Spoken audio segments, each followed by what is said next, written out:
Hello, everybody, and welcome. This is the Apostate Prophet, and welcome to a very interesting discussion that we are going to have in review of current events. Specifically, we are going to witness today how Israel, or the IDF, the Israeli Defense Forces, responds to Mohammed Hijab and completely destroys him and completely debunks him and calls out the lies that Mohammed Hijab presented to the entire world. So we're bringing two things together: the IDF and Mohammed Hijab, which is quite similar to the IDF and Hamas, which is going on right now since they are at war. Specifically, we are talking about the civilian casualty ratio in this war. But before we jump into this, David Wood, how are you doing? Yo, yo, yo.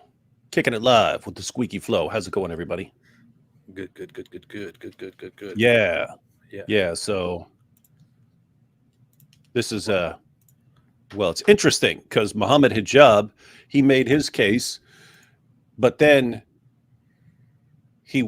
there's no way he would listen to the IDF reporting on casualties. Why stuttering? And yet his figure came from him not being able to read a headline. So he'll trust his own lack of ability to read a headline accurately, but not trust. Anyway, it's going to be interesting stuff. But once you've taken it aside and decided that the other side is a bunch of liars, like you don't know what to believe. Yeah. Liar! You're a liar!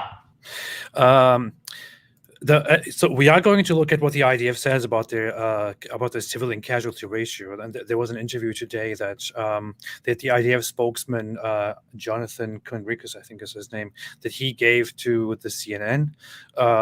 It was reported on different websites, different media outlets, and the importance of this is, of course, when Israel says currently the civilian casualty ratio is this much, I cannot trust that at face value as it is. Correct. But Mohammed Hijab, when he just a few weeks ago asserted that there is a 100-to-1 civilian to combatant ratio, which is an insane number. When he claimed that, he based his claim on the IDF's own statements, which he misread. So therefore, we are now going to go to the IDF's actual statements to look at what they say. Since he trusted his false understanding of the IDF statement before, maybe he should be consistent and trust them now. But let's have a look at what Mohammed Hijab actually said about this ratio. But by the way, you could title this. Mohammed Hijab declares, "I agree with whatever the IDF says." Hey, that's a good idea. That is a good idea. So let's see. As reported by The Guardian, Mohammed, you have a minute. What I'm saying is the 100-to-1 ratio comes from the following figures. We know that 10,000 civilians have died. Of them, according to the IDF, as reported by The Guardian, 60 dozens, they say, about 60 Hamas died. which we're being liberal by saying 100 to 1 figures. For every one Hamas, you have to kill 100 civilians. That's effectively what we're saying. If the trajectory continues as it is, then you have to kill 3 million Palestinian civilians in order to kill 30,000 Hamas fighters. If you want to extinguish them, eviscerate them, annihilate them, destroy them, you have to do that. Now you have Herzog, who is the president. You know what's so funny about this? What isn't funny about like he's giving this slightly passionate speech here, repeating himself, and he's being completely outraged about something that he got wrong. He is outraged about this. He is so outraged, and he would have every right to be outraged if it was true, but he is completely wrong. He misunderstood it. He's the only person in the room, and probably one of very few people in the world, but maybe the only person in the world who actually came up with this ratio. And he's angry here on screen in front of thousands of viewers because he misunderstood something. And you and I have both watched this entire exchange. Wouldn't you agree that was like the main takeaway point? That was like the basis for his case. He even said it. He even said, because at first he was saying, hey, anytime you're killing civilians, and it's pointed out that civilians are killed in pretty much all wars. And then he said, but it's the ratio. It's the 100 to 1 ratio that is the problem. And then he spends the entire time going off on the 100 to 1 ratio, which is all based on him not being able to read or understand a headline. And we're giving him the benefit of the doubt there, because the alternative is that he did understand it and he just lied about it, knowing that he could defend himself if people called him on it. Then it's, oh, well, I didn't read the headline correctly, so my bad. But the problem with these kinds of things is that when Hijab says these things in a video that gets millions of views, and then we come along later and correct it, well, guess what? Most of the people who absorb that 100 to 1 ratio because they're believing what Hijab says, most of those people don't ever see the correction. So they just keep thinking for the rest of their lives that there's this 100 to 1 ratio, and then they spread it, and then they spread it to other people who aren't investigating. And you get all these millions and millions of people who think that there's this 100 to 1 ratio of civilians to actual Hamas terrorists, and they never get corrected. And this is just it's a problem, and don't think Hijab is too bothered by it. Yeah, in fact, while you were talking, I just looked for I'm just searching the transcript of this stream here for the number 100.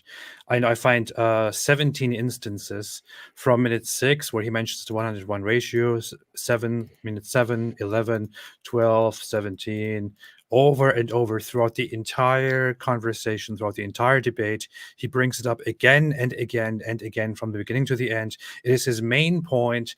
It is his point is, of course, we can understand that Israel would respond. We can understand that Israel would bomb and all of that. But the problem is the ratio. That's what he's saying. He emphasizes that is the ratio. So if the ratio is not that high, if Israel is not indeed killing 100 civilians for every combatant, which is a ridiculous number, then everything is okay, according to Mohammed Hijab. So, is everything okay? And look, let's look at this party, for example. Well, Terry, in this way. Well, here's the quandary for me morally, right? Why is that a quandary, though? I'll tell you why. With Hamas, it's not a quandary. I'll tell you why. Because in war, when you declare war, as Britain did with the Nazis, 100 to 1 ratio. No, 100 of course, to 1. There are combatant to non-combatant ratio. A far higher number of children in Gaza, proportionate to population, than almost anywhere in the world. So when they go after Hamas, give me a chance. Very sadly, Mohammed, let me finish. So 100 to 1 ratio again and again. His problem is the 100 to 1 ratio. He also brought this up in a different speech that he posted here, where he talked about the victory is near. He brings it up here as well. That's the main point here. Is again that in the world today are those Israeli Zionists who are killing those people because they are being exposed as the most dishonorable and cowardly people I've ever read about, with a 100 to 1 ratio of combatant to non-combatant death. How could it be that Hamas is killing more IDF than the IDF is killing Hamas? And to get your anger out, you're killing... He's saying the same thing again. He's also kind of putting it the wrong way. 100 to 1 ratio, combatant to non-combatant. That sounds like they're killing 100 combatants for one civilian, which would be a very good. That'd be some of the best war statistics in history. That would be the best, probably. I don't think that's even possible. But now, where did he get this wrong? He referenced the Guardian article, as you can. Did we actually go there? The Guardian article. He referenced that. Yes, he said they reported 60. As reported by the Guardian, 60 dozens, they say, about 60 Hamas died. Which we're being liberal by saying 100 to 1 figures. So this is what he references. He gets it from the Guardian. Now, when we go to the Guardian, he says he's a liberal. He says he's being liberal. He's a liberal. When we go to Mohammed the actual Hijab is a Guardian, liberal. This is the article. Israeli airstrikes on Gaza have killed dozens of Hamas commanders, says IDF. Commanders. This is where it all went wrong. Mohammed Hijab saw this title here and somehow understood this as dozens of Hamas members, not dozens of Hamas commanders. And then he looks at it and thinks, okay, Israel has currently killed around 6,000 people in Gaza.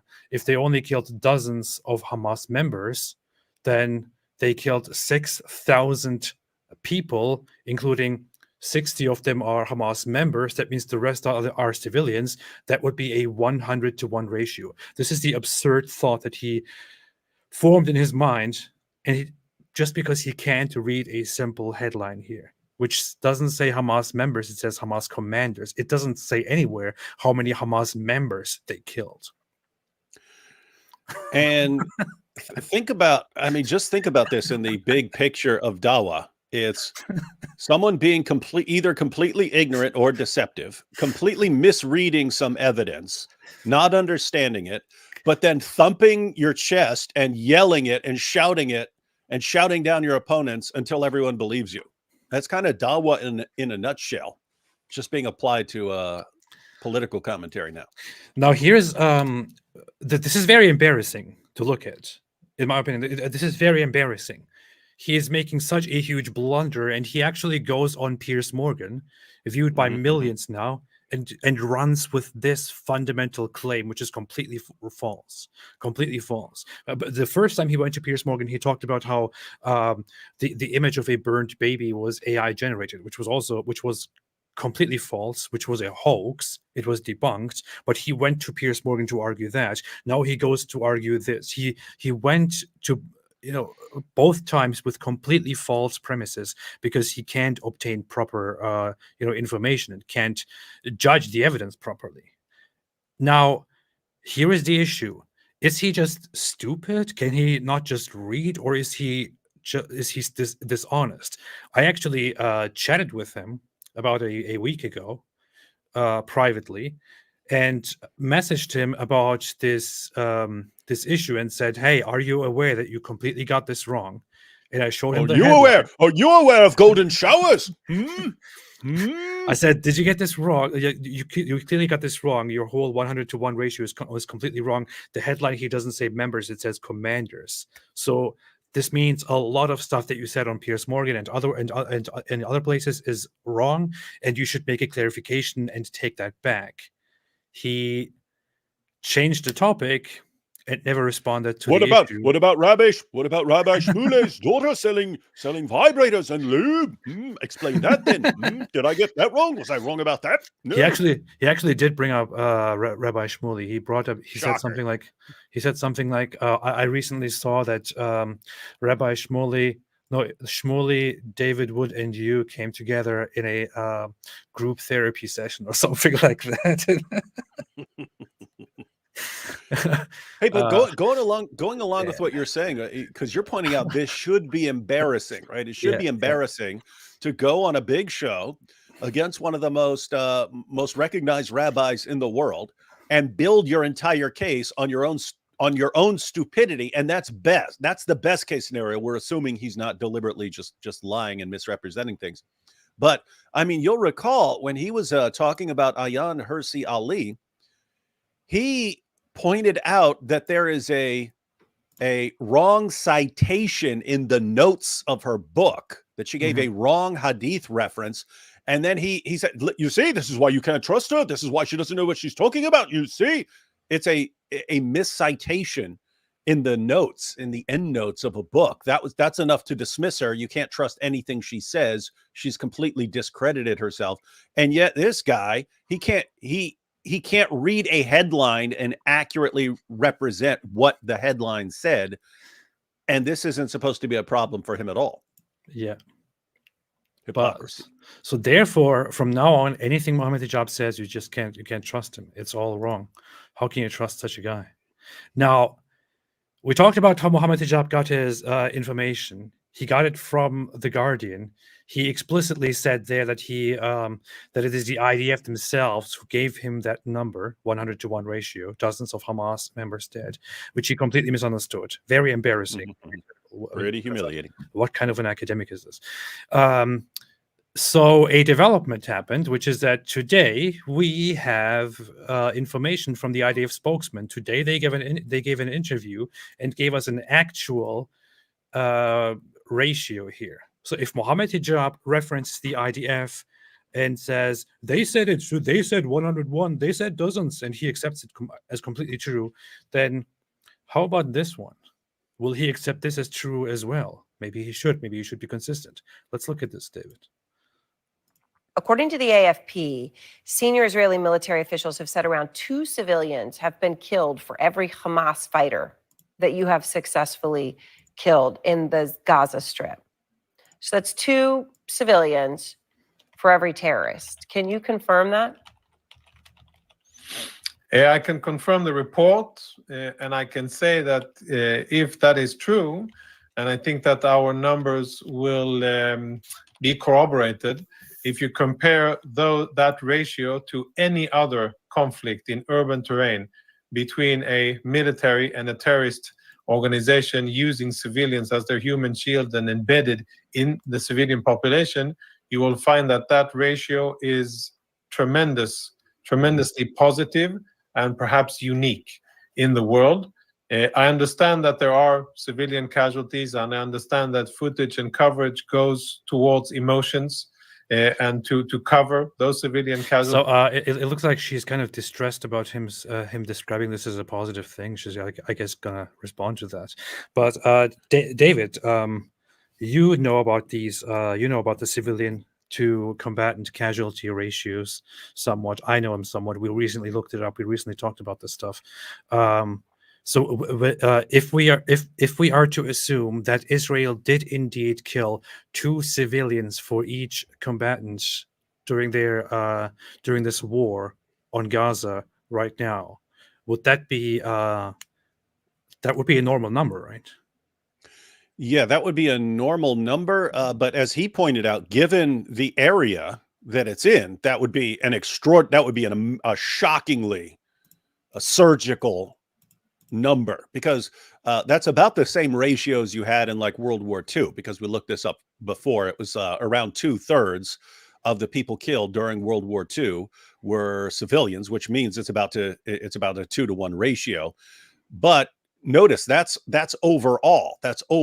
So that's factoring in all the times you had armies just marching in against each other, where almost all the deaths will be soldier deaths. But you factor in how many people die when they're like going through a city, and then you start getting much higher numbers of civilian casualties than a 2-to-1 ratio. And what you end up with overall, when you factor in the militaries just annihilating each other on the battlefield with the fighting in close quarters in cities and so on, you end up with about a 2-to-1 ratio. That's when you're factoring in soldiers who are just dying on a battlefield and so on. Israel's not dealing with soldiers on a battlefield. They're just dealing with the situation in a city where you've got guys who are deliberately hiding among civilians and positioning themselves among civilians in order to maximize civilian. So in other words, you've got Hamas deliberately maximizing civilian casualties. If in a situation where your opposition is maximizing the number of civilian deaths, if you still ended up with a 2-to-1 ratio, that's pretty spectacular as far as military is concerned. Keep in mind, it's still bad. It's a bad situation to be in. War sucks. But if they're actually anywhere in the ballpark, I would be impressed if it was like 5-1 or something like that. I would be impressed with that. If they're actually in the ballpark of 2-1, that's shocking accuracy. I have to say, I have to reiterate, from my perspective, when I look at it, when I look at the information given here, I would say that sounds very good, quite optimistic by the standards of war. That said, it is one party currently that is that is stating this. I would not entirely believe it. I would expect a higher number of deaths of civilians compared to combatants, because because Gaza is so densely populated, because because the whole evacuation of civilians didn't really happen as it was commanded or requested or advised. So I would expect a much higher number of civilians to die, just like you. But if this is the number, then this looks like any other war. In fact, I could bring up a few graphs here. This one is a very, very well-known and accessible one from World War II, which shows deaths by country and military or civilian. You see here Allied civilians, 58% of deaths in World War II, Axis civilians, 4%. Then Allied military 25%, Axis military 13%. These are the civilian casualty numbers, civilian to combat casualty ratios here in the Second World War, and the situation in Gaza would be quite similar to this. The estimates about World War II, I think, actually go to around 3 to 2 and 2 to 1, which would be similar to what we have in Gaza right now. So, under these circumstances, this is going like a regular war. So if somebody like Mohammed Hijab or other people who criticize Israel right now, if they criticize Israel for the high number of civilian deaths, and if they say this is not just any war, this is not just any other war, if it was just a war, just a response, just bombings, I would understand. But this is they're targeting civilians, they're just killing overwhelmingly civilians, babies, women, and so on, then that is misplaced. They are wrong about it if these numbers are true. If these numbers are true, then those people shouldn't be complaining, because these numbers are entirely normal, just like in any other war. And it is sad, and maybe there should be no deaths, but this is how war happens. This is how it goes. This war was not started by Israel, by the way. It was just started by Hamas, by the attack. And if you have a big Hamas attack, a total bloodbath, then unless you're insane, you'd have to say that Israel has a right to defend itself against that sort of thing. How do you do that? By destroying Hamas.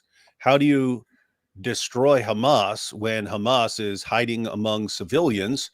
Well, you're going to have some civilian casualties. If they are actually anywhere near this 2-to-1 ratio, that is seriously impressive, and I have absolutely no clue what someone could complain about as far as people who actually understand. Oh yes, it is horrible when this civilian dies in this bombing and so on, but that sort of thing happens in wars. Yeah, here is another list of several conflicts and wars where they show different ratios. The Korean War has a very high one, 74% civilian compared to compared to military. Vietnam War has like a 46%. Persian Gulf War has a very high civilian death ratio, 87, 88. So maybe Mohammed Hijab should be complaining about that. If we turn those into into the same format, it would be better to have that instead of having percentages here. I'm just realizing that the Afghanistan war was very, very clean. Look at that.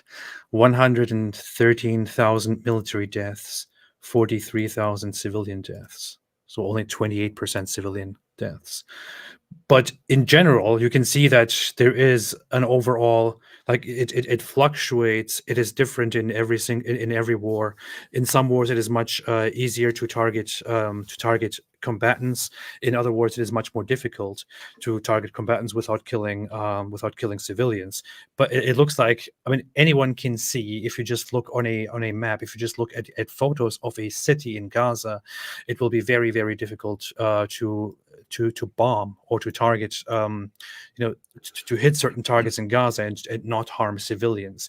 And on top of that, the fact that also Israel repeatedly warned to evacuate certain areas and go to safer areas, but people just didn't do that, or Hamas didn't allow them to do that, and Hamas didn't build any shelters, didn't build any means for protection for these people. The numbers seem very, very good, but again, as said, I can't take this at face value. I can't trust it as it is right now. But if we are to take their word, which Mohammed Hijab did before, then this is very good. And this guy was even being sort of tentative with how he's describing it, saying, yes, these are the reports. We'll have to see if this, if it actually turns out to be the case. But he's pointing out that, if it's anything in that ballpark, that is really, really impressive. By the way, some of those statistics you were putting up, it looks like they only factor in like people who are actually killed, by bullets or bombs, because like the number of deaths in Yemen is way higher than that, but it's due to things like starvation as a result of the war. But I know the numbers are way higher for like Yemen and so on. So looks like they're only factoring in like people who are actually killed by, soldiers, bombs, and bullets, and so on. Yeah. I'm also in other words, way more civilians have died in those statistics about Yemen and so on. It's just not directly killed by soldiers.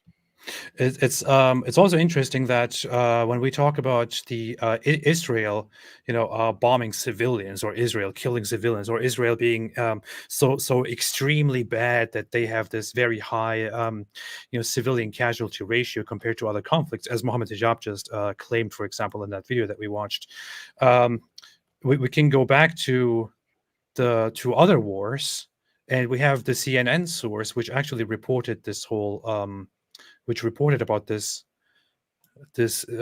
numbers. They also quote the United Nations and say, during the 50 days of hostilities in Gaza in 2014, 2,251 Palestinians were killed, of whom 1,462 were believed to be civilians, according to the United Nations. That equates to a ratio of 1.8 civilians for every non-civilian, which is a very good number.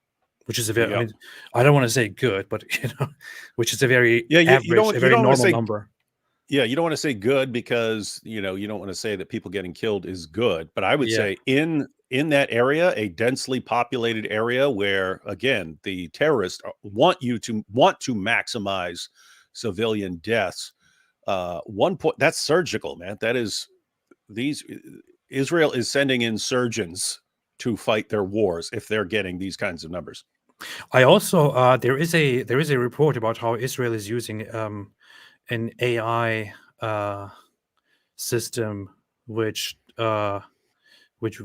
finds targets and automatically directs airstrikes on those, trying to reduce civilian casualties as much as possible.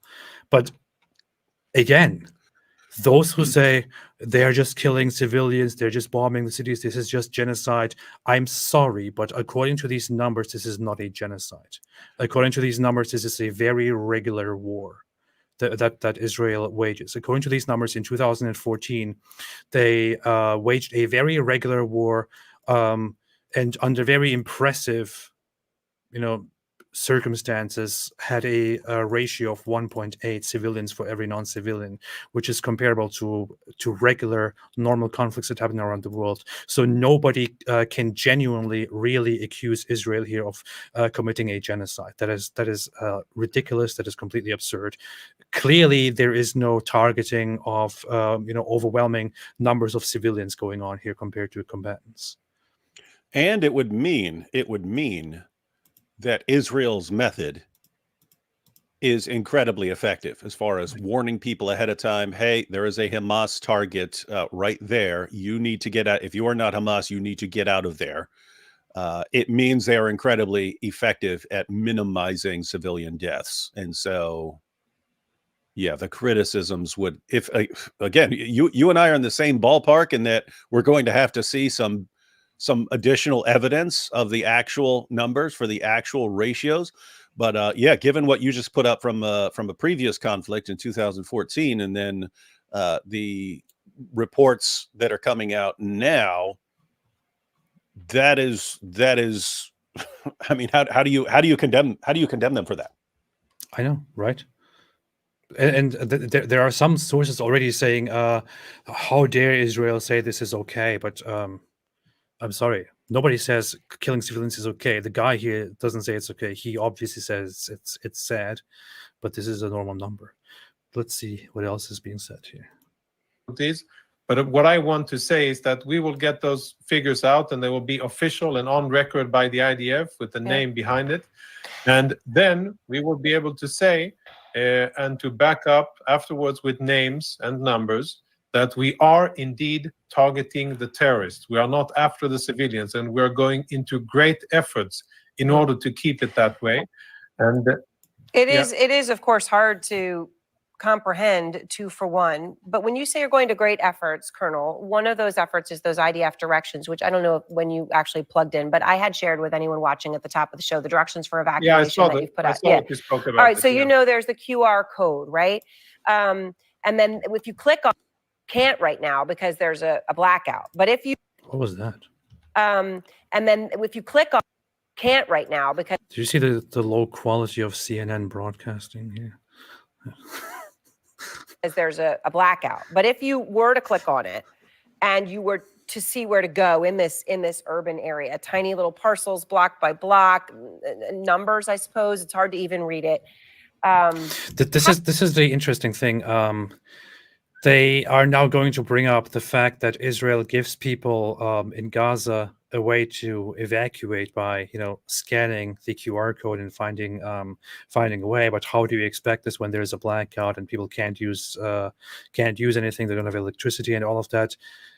It's very interesting. Did you notice recently on whichever video, whenever there was a video of hostages released, there would be hundreds of regular Gazans staying around, and there's something that you can notice there on those videos. Those people are holding phones and recording what's going on. So yeah, and there's footage. There's like 20 different camera angles of every after every bombing and so on. So I mean, they've got full Hollywood level productions going on as far as all their sending out information. So yeah, I don't know. Seems like there's some power somewhere. There is big power. Maybe it's the power of love. I don't know. Let's see. How do you really expect anybody to get that, to click on it, to see it, which they can't do right now, again, because the blackout, and then to follow the directions and to get somewhere safely? I mean, is that reasonable? Yes. I think, Aaron, that it may not be perfect, but it is the best thing that we can do. Good response, by the way. Weeks we have designated a humanitarian zone, and we have been asking civilians to go there. Unfortunately, civilians, for various reasons, because they're under the control of Hamas, because international aid organizations have channeled them there, many other reasons, have not yet gone to the humanitarian zone, which I think is very unfortunate. The reason why we made that or designated that humanitarian zone is because it's one of the few areas where Hamas isn't embedded above and below ground, and therefore a relatively safe area, because we would have no interest in fighting there because Hamas isn't there. And that's what we've been asking all along. The attempt, or what you showed on the map, and I can agree that it's not perfect, but by the way, I contest the fact that there's a blackout, because I saw lots of cameras out when our hostages were being returned, and I saw lots of live footage. Exactly. He brought up the very, very same thing that I had in my mind. Yeah. They also dropped pamphlets, by the way. Yeah. Yeah, and he made a really good point, because she's like, well, what about this? What about how is this going to even work? And how are people going to, And he's pointing out, look, yes, it's not perfect. This is not a perfect situation. This is the best we can do. And that's sort of the thing that's been coming up with us since the beginning of all this is, yes, it's going to be a mess. And yes, there's going to be a lot of messed up stuff that happens. What is the alternative? What do you expect them to do? Because what is she actually saying? If she says it's that warning the people, giving them a code to find out where they're going to go, dropping pamphlets on them, giving them warnings and so on, and telling them to get to zones where Hamas is not embedded, because they're going wherever Hamas is embedded, those are going to be the areas they're going after. Like, if that's not enough, what in the name of common sense are you saying? It sounds like you're saying, just let them go. Just leave them alone. Just leave Hamas. Hey, Hamas is, and that's what's come up in other contexts as well. What are you guys saying? Are you saying that if a bunch of terrorists come and kill a bunch of your people and then they run and hide among civilians, you just have to put your hands up and say, nope, there's nothing we can do here, and just keep letting them launch terrorist attacks? Is that what people are saying? Because other than that, I don't know what you're supposed to do differently. Yeah. So, some people put together a little video here also to respond to this point. This is from a Telegram channel called The Slaughter 710, which documents a lot of stuff that happened on October 7th. Just wanted to ask you very quickly about that digital map. You're telling people where is going to be targeted next. People don't have power to power up their mobile phones. They haven't got Wi-Fi.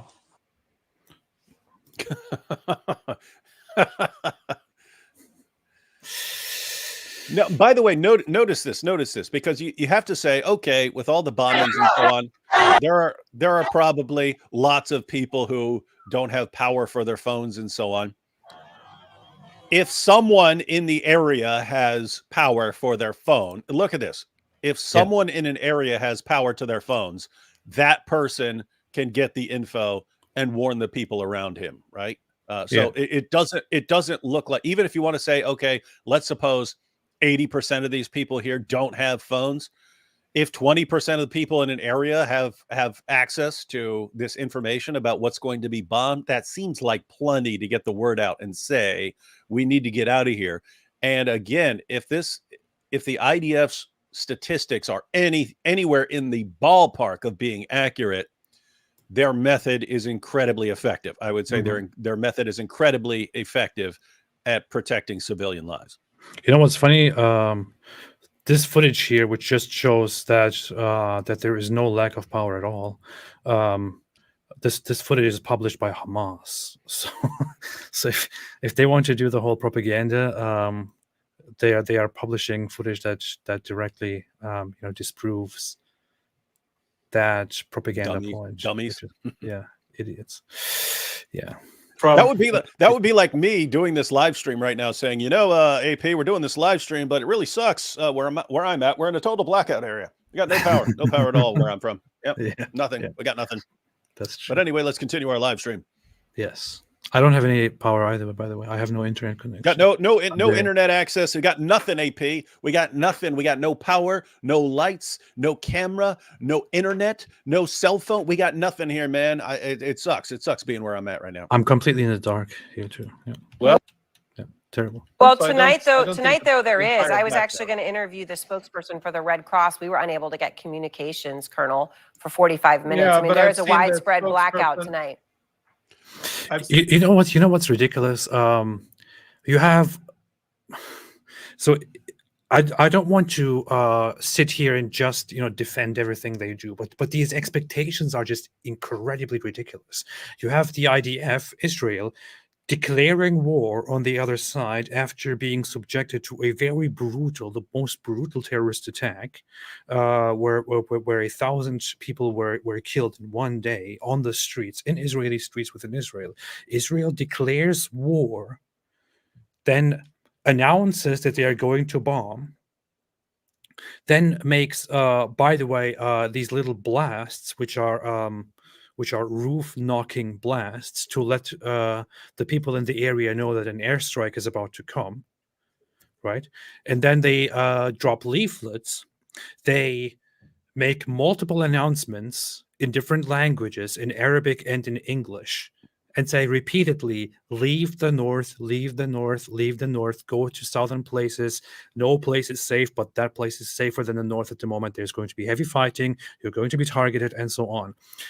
And on top of that, also provides people with a with paths to flee, and gives them these QR codes from which they can access 24/7 guides on where to go. But then the complaint is, how do you expect people to flee when when they don't have electricity? What exactly do you expect from the opponent, from the opposing country here, which was just targeted from your side? What else do you expect from this country that is at war with you? Isn't that enough? I'm sorry, people shouldn't die, people shouldn't suffer, yes, but isn't that enough? If Israel was everything that the other side always says they are, they would do none of these things. They would just start bombing indifferently, without discrimination, every single spot in the Gaza Strip, and they would be done with it. They wouldn't go to all of these lengths for all these efforts. You pointed it out, like, I kind of joke around when someone says something and I point out anti-Semitism. I'm kind of making fun of how Islamophobia is used, where you can't actually criticize something without being accused of having this bias. So yes, just to be clear, Israel will do all sorts of things that I think are messed up and stuff. But I also understand these things happen in wars. You don't always go on perfect information, and you have to make judgment calls, and sometimes things really turn out bad. I think that's going to be the case in pretty much any war. Wars can be messy. But as far as the expectations are, I mean, this woman is sitting here. Oh, you're sitting here you're giving people notifications by codes and stuff, telling them where they can go, that they will be safe. And you're raining down pamphlets, giving them information, and still civilians are being killed here. How can you live like this? How can you live with yourselves? And it's like, what other group on the planet would you hold to this standard? Name another group. Name another group anywhere on the planet that you would be holding to this standard. There is precisely one group that you will hold to this standard. And so that's where it comes in. It's like, what is the explanation other than anti-Semitism? Right. So again, I kind of toss it around like Islamophobia just to show people what it's like. But what is the alternative explanation here, where you've got this one group on this one little tiny piece of land? They're surrounded by people who want to destroy them. They're subject to a horrible terrorist attack. They respond as carefully and methodologically careful as they can. And all you do is blast them for not doing, like, what are they actually supposed to do apart from what they're doing? And the actual takeaway is, there's nothing they could do that you would not condemn them for. Anything they do, you'll condemn them for. And so what is the explanation? It just sounds like you hate Israel and you hate Jews. That's what it sounds like to me. Pretty much. What's interesting is also the whole like recently this whole Al Shifa hospital was under was at the center of discussions, and there were lots of campaigns about how Israel is going to destroy it. They're going to cause all the people in there to die. They're going to cause babies to die, and this and that. Israel, I would say it wasn't ideal, but Israel did actually say they would help evacuate, the babies, and they actually did go in there and help evacuate and transport, babies and others to Egypt, for example, from the hospital. It always goes like this, that where they are accusing Israel of committing severe atrocities. Israel doesn't do them, but then they just expect more. And it's just always to the next accusation, to the next accusation, to the next accusation. Endless expectations from Israel, and people will just not be satisfied with whatever they get from Israel. And I'm going to say it again, and this might sound harsh, But Israel, when it was formed in 1948, was formed in the middle of a civil war that was started by the Arab side because they didn't want to accept that Jews would have a land in the region besides them. They terrorized the Zionist movement. Israel formed itself. After Israel formed, they got help from the surrounding Arab states and attacked Israel. Israel then took more than they initially were meant to have. And since then, for 80 years, there were attacks again and again and again and again. And Israel has been defensive for most of the time. And they could have taken Gaza a very long time ago and could have expelled the entire population of Gaza and populated it all with Jews, with Israelis. They didn't do that. If you say that if Israel was really remotely as bad as people claim, they could have done that, and they would have done that a long time ago. They were in full control of Gaza, which they occupied after defending themselves. They could have expelled the population, got rid of them, and never took them back. But no, they occupied Gaza. And then finally, in 2005, they said, okay, we are completely out of here. Show us how you can manage yourselves. They didn't have to do this. And look where we are. Still, Israel has to give more and more and more and more and more, because this is not about land. This is not about justice. It's not about anything. It's about the fact that Israel is a Jewish state, and that these people don't want a Jewish state to exist. That's all. They don't like it. Seen the spokesperson of UNICEF on CNN and every other living network, and I think that there isn't really such a blackout, because evidently he has service and many others have, and there's video coming out.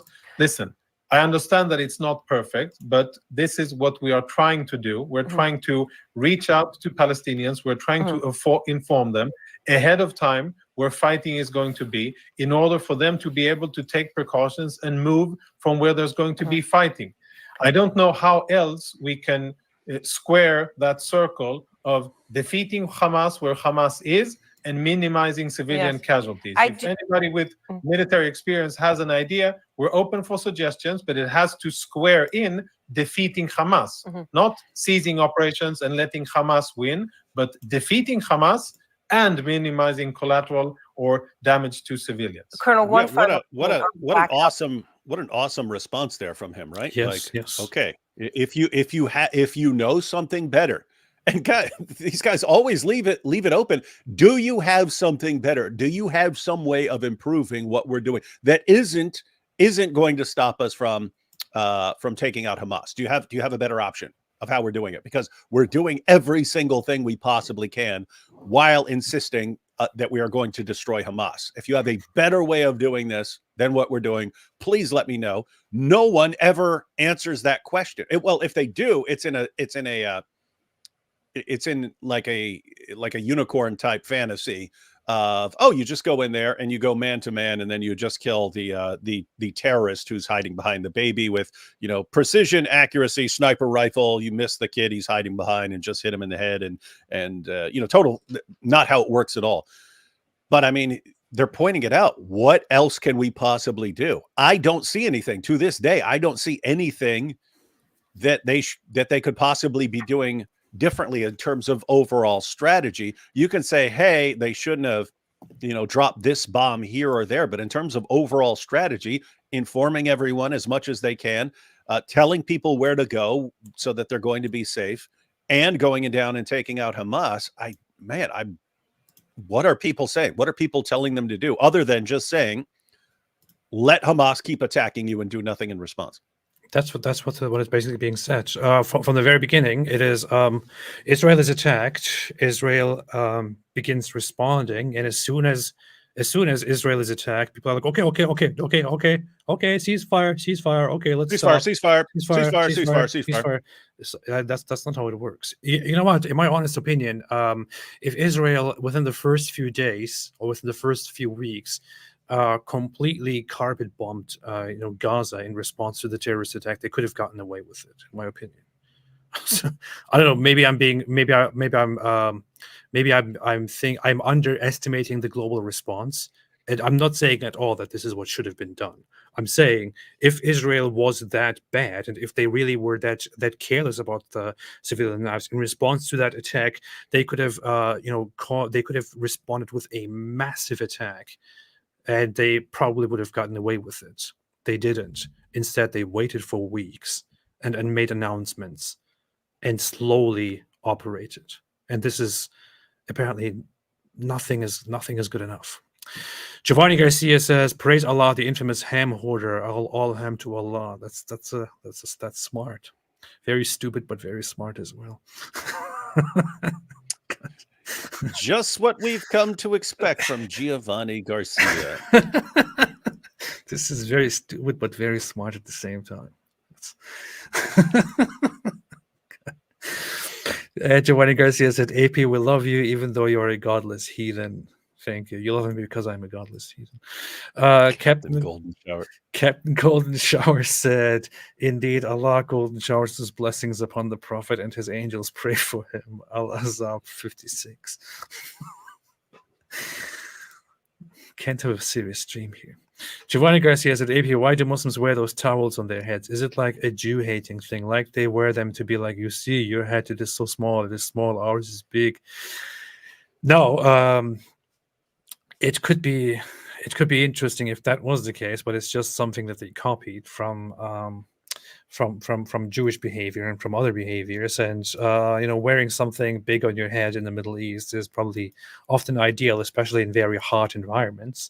You don't want to get your head burned and aching and spend your life in pain. It's just an acquired weird thing. I don't think it's necessarily about hating. Beards are about hating the others, but heads are not. Drunk Vax said, "Can you explain secular humanism?" David, do you want to explain your religion, secular humanism, in one sentence?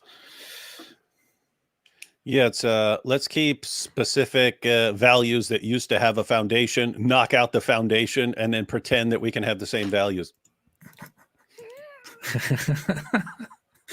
Something like that. Or you could just say it is a combination of the humanist idea and secular values, although it is kind of detached from humanist ideas. It is more a quite new system of being non-religious and having no religious rules, no religious influence on morals and laws, whilst protecting people's rights and advocating for advancement. But it is very vaguely described by very different people. There is a manifesto. There are different people who state it differently. If you look it up, you will probably get a better idea than asking me or even asking David, especially that. Yeah. Sergey said, "Gözler anusun deri kayışıdır ve göz uyurken deri kayış gevşer." This is very funny. This is a literal Turkish translation of that hadith, which is the eyes are the lettuce strap of the anus. Oh, now everyone's got it in Turkish. Yeah, that's funny. Now we have the wisdom. We've got the hikmah. We've got the hikmah in Turkish now. Alhamdulillah. Anyway, let's go. That has been going on the past few hours, and the Red Cross was there earlier. There was video earlier. Then this and that's actually why we had the interview scheduled with the Red Cross. Then the blackout affecting most of Gaza has been in effect. Do you know if it's been resolved? Do you know why it's in place? I am not aware of a blackout. I am aware of problems with coverage in local areas. There have been reports of it, but I see live streaming by Palestinian propagandists from various areas, including from 20 minutes ago. I watched it live of a very known, notorious Palestinian propagandist. He was live on TikTok. So there is Wi-Fi. Maybe it's not specifically with the Red Cross that you were speaking with, but I am factually aware that there is live internet services in Gaza. I wonder which Palestinian person that was. Was that like that one guy, Mr. FAFO? I'm wondering. Yeah, well, it's just funny. Like he's pointing out, look, every time there's a hostage release, there's like 50 people standing around with phones recording and they're constantly releasing footage to the rest of the world. Doesn't seem like they are completely in a blackout type situation. And her response is, well, yeah, because I talked to I got into contact with a Red Cross guy, and he took 45 minutes because notice this guy had a problem. Therefore, there is this blackout that you say doesn't exist simply because there are people with phones all over the place. Precisely. Very precisely. Now let's look at. Hey, you know what's dumb? Perfect. And not Yes, Hold I on, know no, what's dumb. dumb. Islam. No, what's dumb? We're just talking about. We're talking about Hikmah and then Turkish, and then I thought of a character called Major Hikmah, and and then I remember this entire YouTube series I had in my head. It was called Captain Freedom, and it was about a captain in the Revolutionary War. When they're crossing the Delaware, they get caught in ice, and he has to dive into the ice to loosen the boat for the Americans, and he gets frozen, and he gets thawed out later, and he becomes a superhero called Captain Freedom to fight against his nemesis, who are General Sharia and Major Taqiya. And anyway, and he's going to have a sidekick called Liberty Boy, and eventually his team is going to expand to Captain Freedom and the Freedom Five. So this is before John McCrae, but he would have to play Chocolate Justice. I had all these characters and stuff, and then General Sharia and Major Taqiya and all the stuff they're fighting about. And it turns out that women in burqas are actually ninja soldiers and stuff, but they always fall in love with Captain Freedom whenever they encounter him. So they convert to his side. Anyway, I had this entire thing and I never recorded it. That's funny. You should brought it back that. to my mind. You should write it all down and record it. This must have been like 2010 or something that I thought of this, because that was a while back. Wow. Now look at this. We go back to the conflict here. The Hamas attack on Israel happened on October 7. It is on October 14. We had the report that IDF says it's completing preparations to strike Gaza from air, sea, and land. And meanwhile, they issued evacuation orders and asked people in Gaza to evacuate. I believe this is you can find the actual evacuation of Palestinian civilians. Since Friday, the army has been urging Palestinians in the northern Gaza to evacuate. So they gave a week after the terrorist attack happened. IDF was still in preparations and was meanwhile telling the people in Gaza to evacuate the northern part, to go to the south, to a safer part. And yes, people say, where should they go? No place is safe. We know no place is safe. It's war. They say go to a safer part, where you will not be the target of major airstrikes. But here they are 1 week, not immediately, 1 week after the attack, they are still preparing. And they started with the initial airstrikes, the major airstrikes on October 17. So 10 days after the terrorist airstrike. Imagine the Israeli army waited for a week, gave people 10 days time to prepare for what is coming, for the airstrikes. And meanwhile, by the way, Hamas told the civilians not to evacuate, to stay in their places, not to leave. So who really is at fault here for what happened? You pointed out Israel could have defended itself for being much more brutal. They could have said something like, guys, they could have said at the very beginning, guys, we're giving you 3 days to get out of there.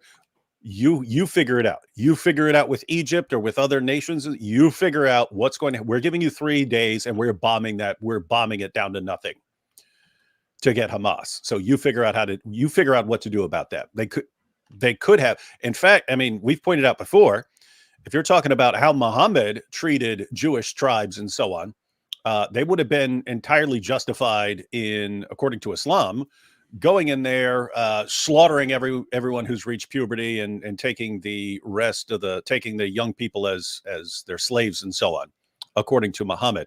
So, however you look at this, I just don't know what to do. They're being as careful as they can. Yes, there are messed up things. That's what messed up things happen when you drop bombs on populations and so on. So bad things are going to happen.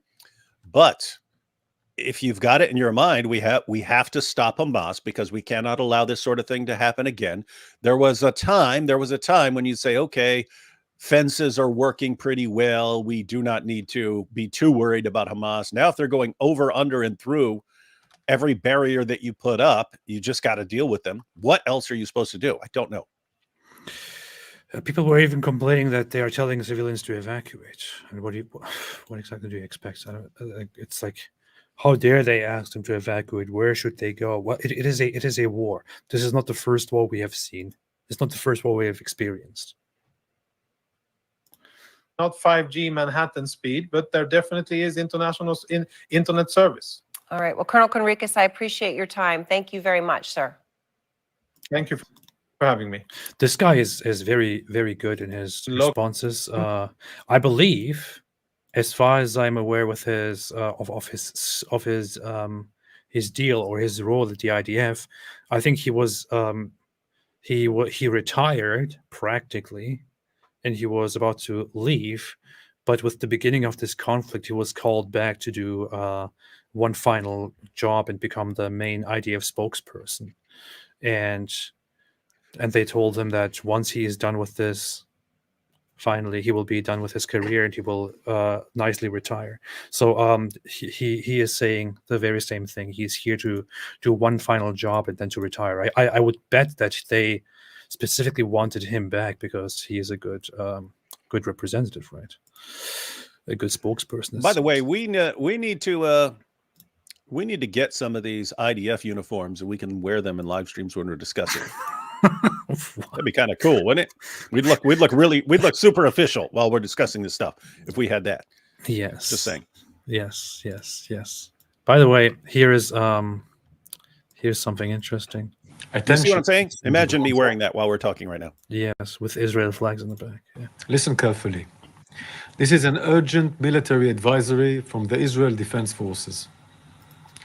For your immediate safety, we urge all residents of northern Gaza and Gaza City to temporarily relocate south. Let me repeat.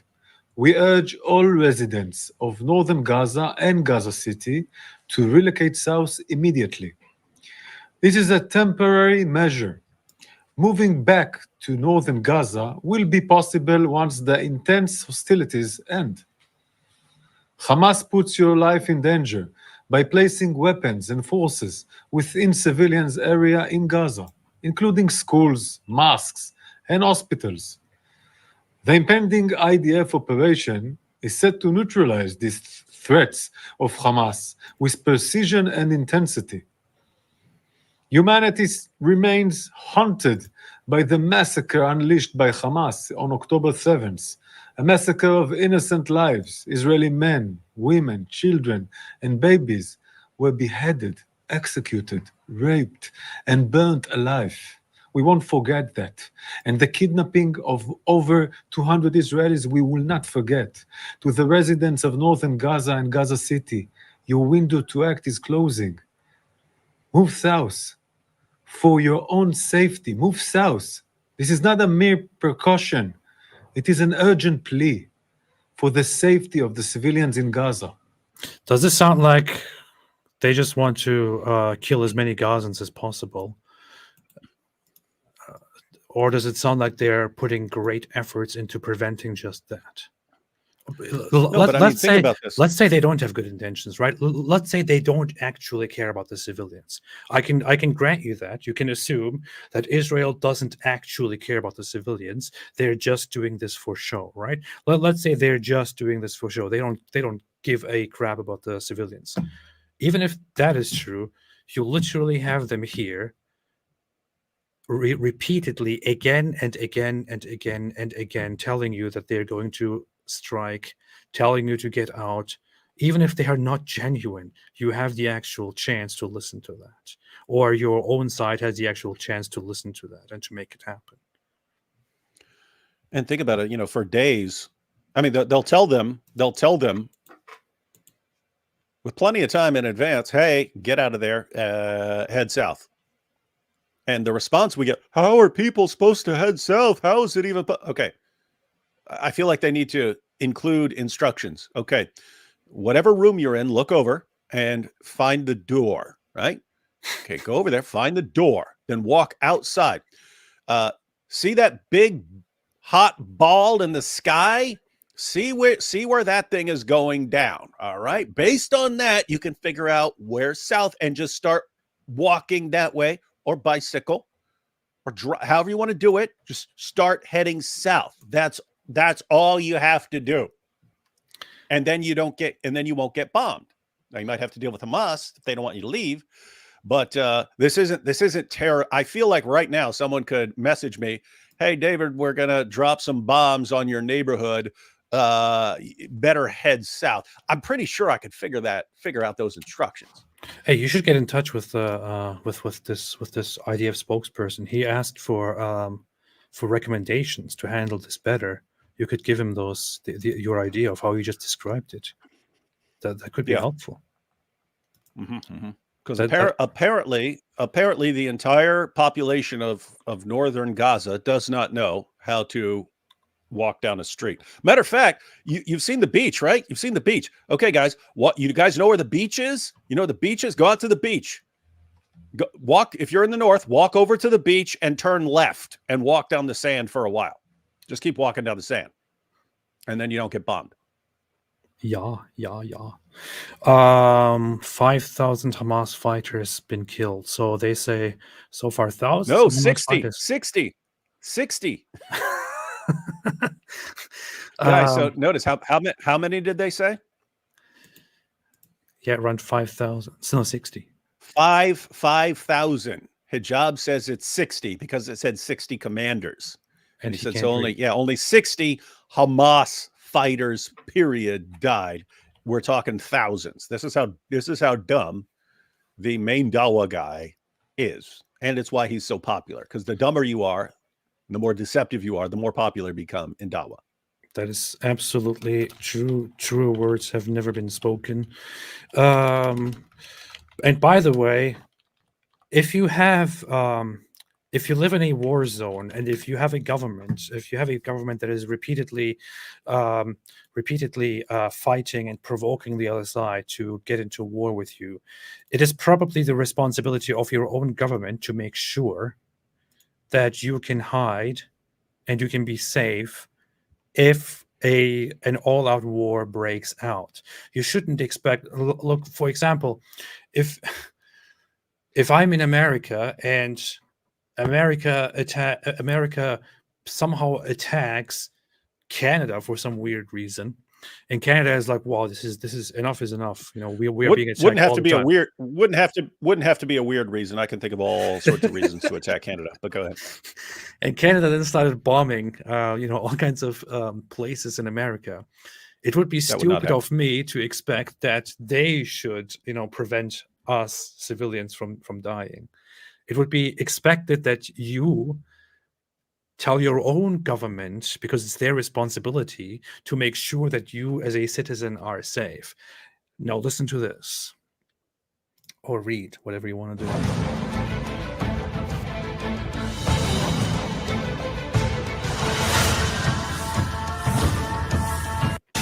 Very fancy memory, I get it. Very fancy.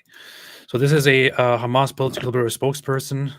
البعض يتساءل، وهذا سؤال رائج وشائع، يعني من قام بتشييد 500 كيلومتر من الأنفاق؟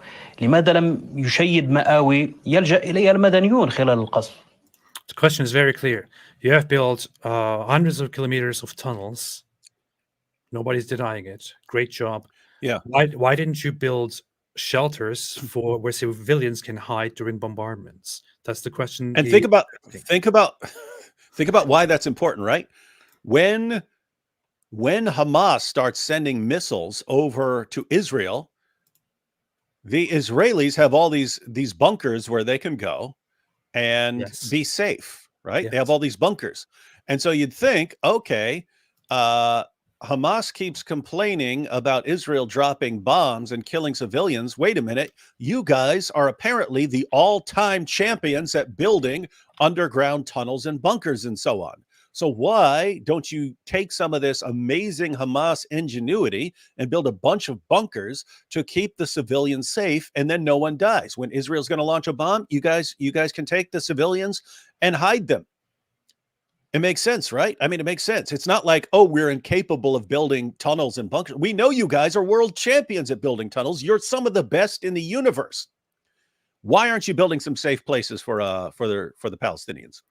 Even better, in Israel, I think it is now the law that in every newly built residential Israeli home, in every residential Israeli building, there needs to be a safe room where people can go and hide in case they can't reach the nearest bomb shelter.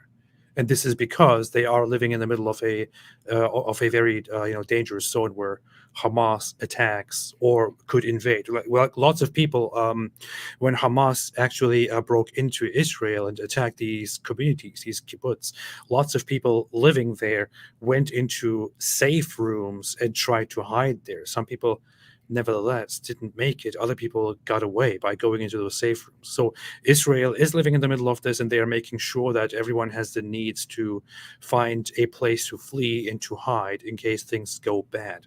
Hamas is at the center. Hamas is the main cause that things are this bad right now, because they refused to make peace in 2007. They repeatedly fire bombs, fire rockets, but they didn't put any effort with the means they had into saving their own population and keeping them, protecting their own population and keeping them safe. They obviously have the means. Hence the question here. You built hundreds of kilometers of tunnels. That's not an easy job. So why didn't you build shelters for the population? They clearly have the means. نحن شيدنا الأنفاق لأنه لا نملك ما ندفع به عن أنفسنا من القتل والاستهداف. They built the tunnels for their own protection, to have a place to hide when Israel attacks from the sky with airplanes and airstrikes. هذه الأنفاق من أجل أن نحمي أنفسنا من الطائرات، نحمي مقاتلين من الأنفاق. أما القطاع غزة فأنت تعلم والجميع يعلم بأنه 75% منه لاجئين، واللاجئين هو مسؤولية الأمم المتحدة في حمايتهم. So we built the tunnels to protect ourselves because we are fighting from there and we don't want to be targeted by Israel. As for the population here, everyone knows that 75% of Gaza population are refugees, and this refugee status is a very arbitrary one. They live there all their lives. They are born there, but they are considered refugees because of this idea that they might, in some hypothetical future, which will probably never happen, go back and reclaim their land. They are considered refugees, and he says it is basically not our job to protect them. It is the job of the United Nations. مسؤولية الاحتلال في أن يقدم كل تبعا لاتفاقية جنيف الدولية أن يقدم لهم كل الخدمات وهم تحت الاحتلال. It is the responsibility of the United Nations and the occupation to protect the civilians that we are in charge. So the guy is basically saying, I don't care, it's their job, not ours. Yeah, that's what's hilarious. It's Hamas is voted into power by the people of Gaza to be the leaders. And these guys are saying it's everyone else's responsibility but ours to take care of these people. It's not our job. It's everyone else's job. It's other nations' job. It's Israel's job. It's everyone else's job, but it's not our job to protect the people who voted us into power. But I mean, just think about how crazy it is to say, hey, we're building these shelters and tunnels and so on just for ourselves, just for our soldiers, not for actual civilians. I mean, imagine any other nation or whatever doing this. Imagine Israel doing this. Imagine the IDF saying, yeah, we're only building these bunkers for IDF soldiers. Everyone else just has to stay out there and die. Like everyone would condemn them. That's what Hamas is doing, and people are defending these guys. The thing is also Hamas receives massive funding from around the world. They receive funding from Qatar, from different countries, from different channels which want to channel their donations. They receive Israel, and lots of people have criticized the current government and Netanyahu severely. But Israel allowed funds from Qatar and other sources to go into Gaza because of this belief that that might pacify the situation and reduce the number of terrorist attacks. So they clearly had the funds with which they built rockets, with which they made rockets, with which they built a huge network of tunnels. People specifically send funds over there for them to protect and to help the civilian population. Humans around the world send money because they think, oh no, these poor Palestinians, these poor Gazans, maybe I can help. They send funds over. And what does Hamas do with those funds? Instead of helping those poor Palestinians, those poor Gazans that people feel sad about, they say, okay, I don't care about the people. Let's build more tunnels for ourselves. That's literally what is happening here. Imagine, I don't understand why this is not more emphasized and highlighted. This guy here, literally in the name of Hamas, a chosen spokesperson, giving an interview to RT, literally says, when asked, you have the means, you build tunnels, why don't you build shelters for the civilians? He's like, it's not, we don't care, not our job. We just protect ourselves. We don't care about the civilians. It's not our job. It's their job. So just going back, could also be. I just want to finish. The response could also be, it is their job, but we will do whatever it takes to protect the civilians. No, their response is, it is their job. It's not our job. We don't give a crap. And I was just comparing this with the standard that Israel is held to from earlier, right? Where it doesn't matter what you do. It doesn't matter if you've just been the victims of a massive terrorist attack and you're being as careful as possible, and you're notifying people via phone. And if they don't have phones, then you're raining down pamphlets on them, telling them where to go so that they can be safe. And none of this is justification at all. You're just horribly evil for trying to deal with the terrorist group that slaughtered hundreds of your people. And then you've got Hamas on the other side. What? Civilians? We don't care about those. We only care about our fighters. We want as many civilians to die as possible, because then we take all our phones, which are apparently run by magic since they still keep working. And that's what we're going to do. And no one cares. No one cares how evil these guys are. It's just interesting. Like, I mean, again, you have Israel right here, and on the other side of a fence, you got Gaza, and the world holds them to absolutely different moral standards. Yeah. Now we have this guy again with his big giant Zabiba on his forehead, with his big infection on his forehead. It's just a rule. The bigger the Zabiba, the bigger the hikmah.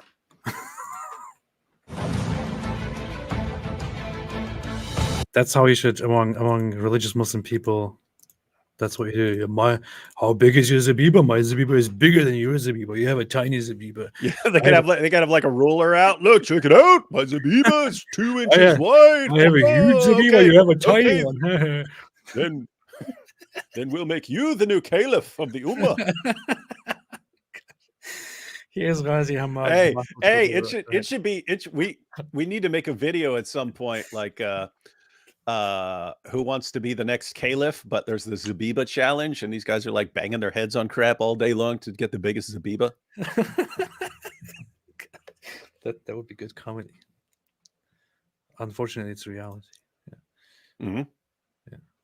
إسرائيل دولة لا مقام لها على أرضنا.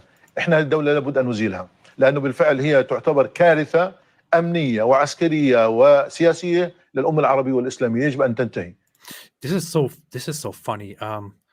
Lots of people around the world say dumb stuff like, "Oh, Hamas, if they were treated better, if Israel, didn't do this and this, like they would be totally cool. They're just fighting in response, these guys here explicitly say Israel may not exist. They must be finished. We must destroy them. We cannot allow them to exist. And then some idiot around the world, somewhere across the world, is like, no, you're misunderstanding them. They just want to be treated fairly and nicely.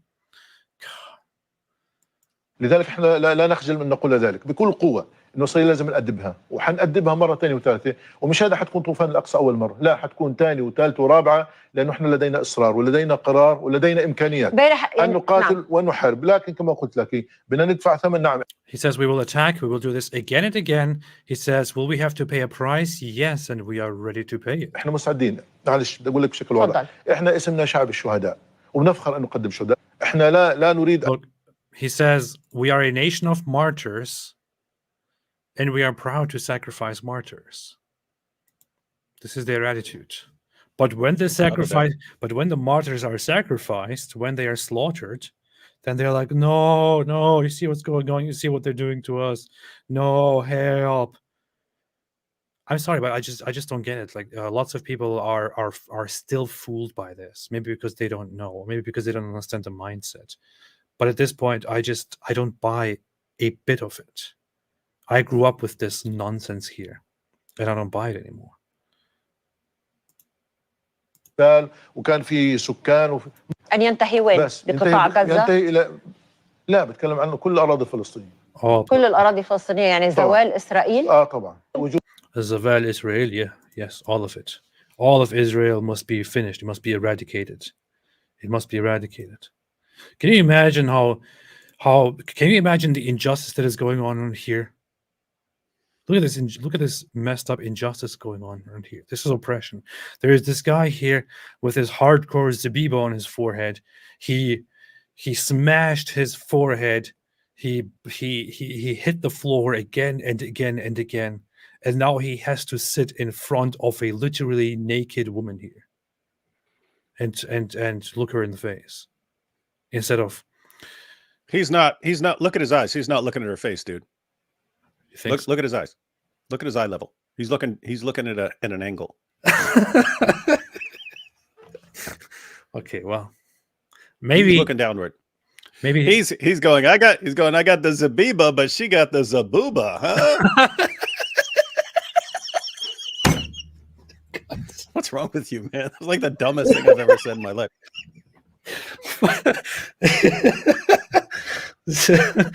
Man, that was good. That was very dumb, but very good as well.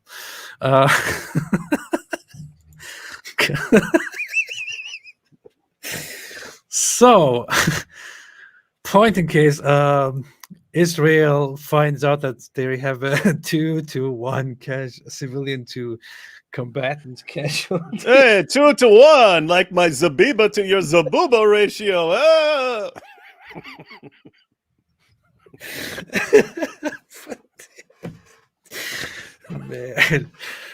Man. See, the quality of this live stream went down the drain.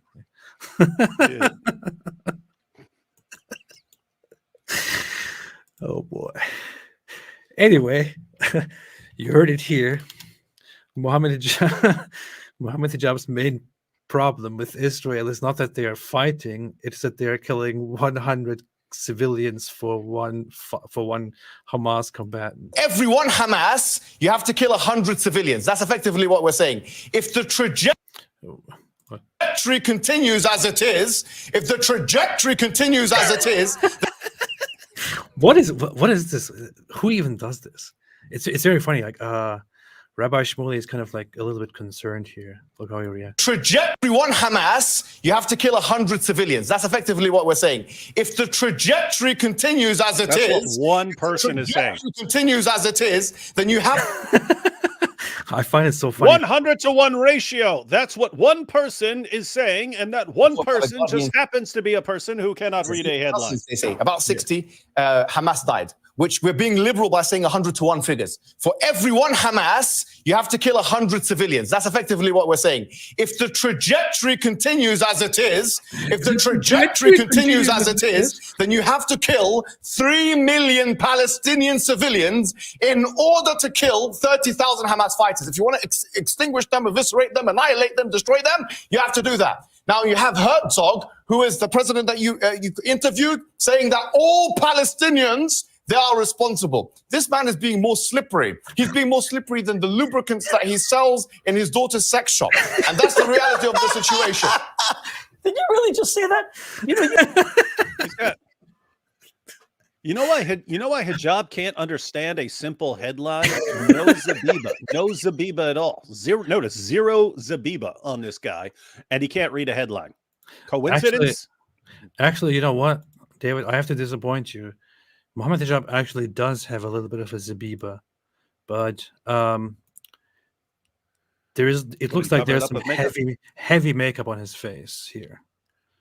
Because his skin is not this smooth. I know that. So maybe he's born with it. Maybe it's Maybelline. You're saying he's got a ton of makeup on? Yeah, he has tons of makeup on here. Maybe it's Maybelline. Why did he allow them to conceal his Zabiba, man? This is because he's got more makeup on his face than his partner Ali Dawa has eyeliner and mascara around his eyes.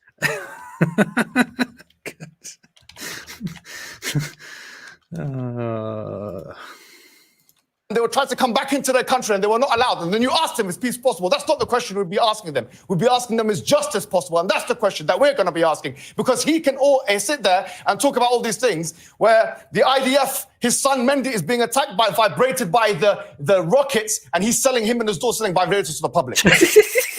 Unnecessary thing at the end again. I hope you keep... Who the hell does this, man? You're sick. You are sick. He is sick. That is a sick dude. Man. That's actually genuinely funny. Like, I could watch this a million times, just these parts here. And the thing is, I know it's very difficult to say, and maybe I should be ashamed to admit this, but this makes me like Mohammed Hijab. This makes me like watching Mohammed Hijab. Maybe he should just do this from now on. You know, he should go on shows where thousands of people watch him, and he should just drop these lines in the middle of serious discussions. It would be very entertaining. Maybe it's time for a career change. What do you say? And Mohammed Hijab, I know you're watching, because I recently chatted with you, and you admitted to me that you were watching our videos and live streams about you. I know you're watching this too, just so you know, David. So I would say I also asked you privately about this whole 100-to-1 ratio, which you have seen as false. You have misunderstood or misrepresented it. I asked you to clarify this. You ignored it. I now showed it to the public here, and we now see what the IDF says about this. So why are you waiting? Are you dishonest? Will you just accept lying to people, to millions, and just let it be like that? Or do you have some integrity? Do you maybe want to get up here and say, you know what, guys, I was wrong. I was wrong about that one thing that was the foundation of my entire argument on that show. Yeah. David, what do you say? Yes. Well, I mean, what can you say in response to Hijab, man?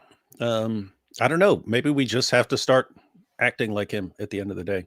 And like you were saying, go into any discussion and just start tossing around lines like this, especially if it's some sort of discussion involving Hijab. It's like, oh, that response was golden, almost as golden as the showers that Mohammed Hijab wants to see other people rain down on other stuff, ridiculous stuff like that.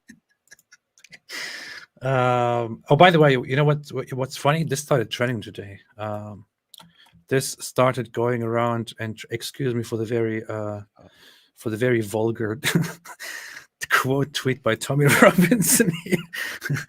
But I think Tommy's been trolling Hijab today. I just saw another one where he's calling him out for dyeing his hair because you can see some close-ups where he's got gray hair, and then you see other close-ups where his hair is dark. So yeah, but hey, look at this though about the Zabiba. Sorry, you can see here there's some darkness on his forehead here, and that just seems like the shape of his forehead.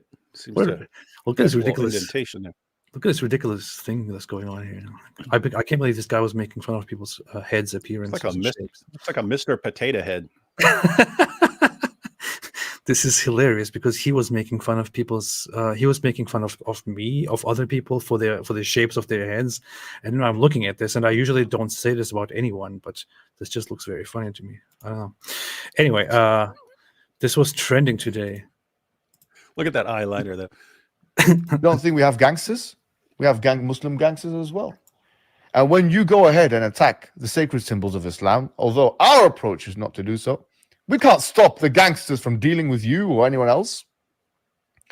We can't stop the Muslim gangsters from dealing with you or anyone else. Just like if you go to Colombia and you speak about particular cartel in a specific manner, go to their area and be a man and speak about them. You want free speech absolutism. Don't just deny the Holocaust. Mock it if you're a real man and see what happens to your career. How about black communities? How about no? I want to see. How about no? How strong you are. Free speech, Douglas, Gutless, Murray, and others like you. Why don't you speak about the black community in a racially insensitive way and then go to Harlem or Detroit and see what happens to you? See if there's So you don't think we have gangsters? Islam is like the cartels. That's what he's saying. We already know this, but it's very interesting that he says it. Douglas Murray today commented on this again and said, "I'm very familiar with this mob tactic, but not sure the world's Muslims will appreciate this thug comparing them all to a Mexican drug cartel." How strong you are. Yeah. Free speech, Douglas, Gutless, Murray, and others like you. He's looking at his friend Ali Dawa over there and getting approval from Ali Dawa, which is very weird. Imagine being inspired by Ali Dawa and looking at him like this. David, did anyone ever look at you the way Mohammed Hijab looks at Ali Dawa here? No, sadly. Unfortunately. This is the primary reason for suffering in human existence. That's what we're dealing with. Hey, look. I don't like threats of violence, but I got Mojab's sacred symbol here. That's nice. Oh, look, I'm a sacred symbol. Oh, look, we got our gangsters. We got our gangsters who are going to do something about you messing around with the sacred symbol. Oh, no. There's your thumbnail right there, AP. There's your thumbnail.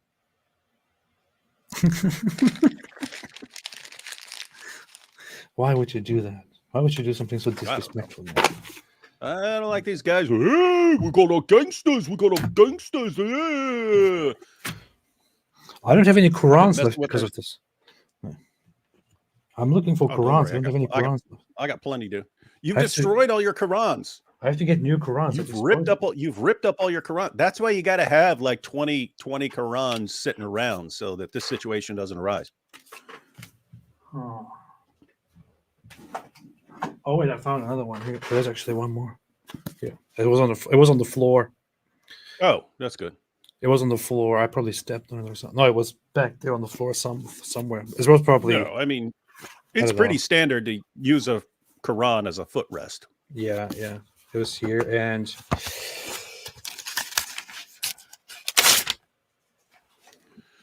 yeah, people are pointing out that everyone needs to contribute to AP's Quran fund since we're running low on Qurans. Yeah, should I? Everyone be sure to give AP a super chat and let him know that it's for his Quran fund. Actually, don't give a super chat if you're going to do that. Go on in the description and go on apostateprophet.com/donate. So you don't have to give most of it or some of it to YouTube. I need more Qurans. Help me get Qurans. Help me buy more Qurans, please. I beg you. I beg you, I urge you, please help me so I can buy more Qurans. Please. Anyway. Yeah. So what else is new, David? Huh? Nothing. Nothing. What else? Nothing? Oh, no. Got a video coming out tomorrow. Pretty Nice, dope. nice, That's nice, it. Nice. Dope video. Dope video. My second favorite argument against Islam. For some reason, I was thinking about my favorite arguments against Islam, and my favorite is the Islamic dilemma.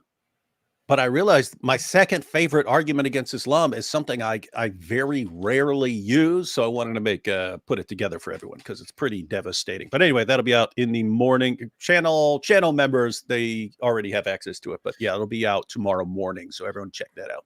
That sounds like that will be the best thing the world has ever seen. And it's pretty sexy.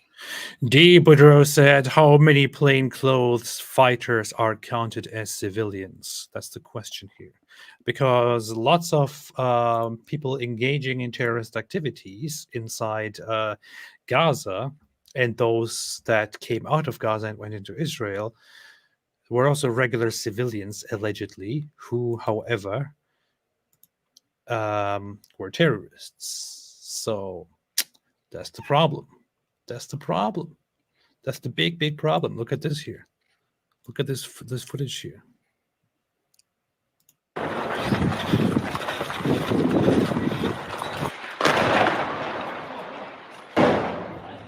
Look at these guys. Look at this guy. This guy's just wearing a regular T-shirt and carrying an RPG with him, and about to shoot. And that's the thing. You're dealing with guys who have machine guns and RPGs and so on. Notice if you were an IDF soldier and you knew where a couple of these guys were, you'd call in air support most likely if you could. Say, hey, they're over there. Drop a bomb on them over there. And then a civilian would die, and they would say, look, you're targeting civilians. Yeah. Or you hit a guy who's in plain clothes, and then you count him as a civilian. Yeah. Imagine like you could hit this guy with the RPG. What's going to happen in the footage afterwards? Hamas is going to record this guy's dead body and say, "Look, another civilian dead." Yeah, yeah. This is how it goes. This is a peaceful civilian.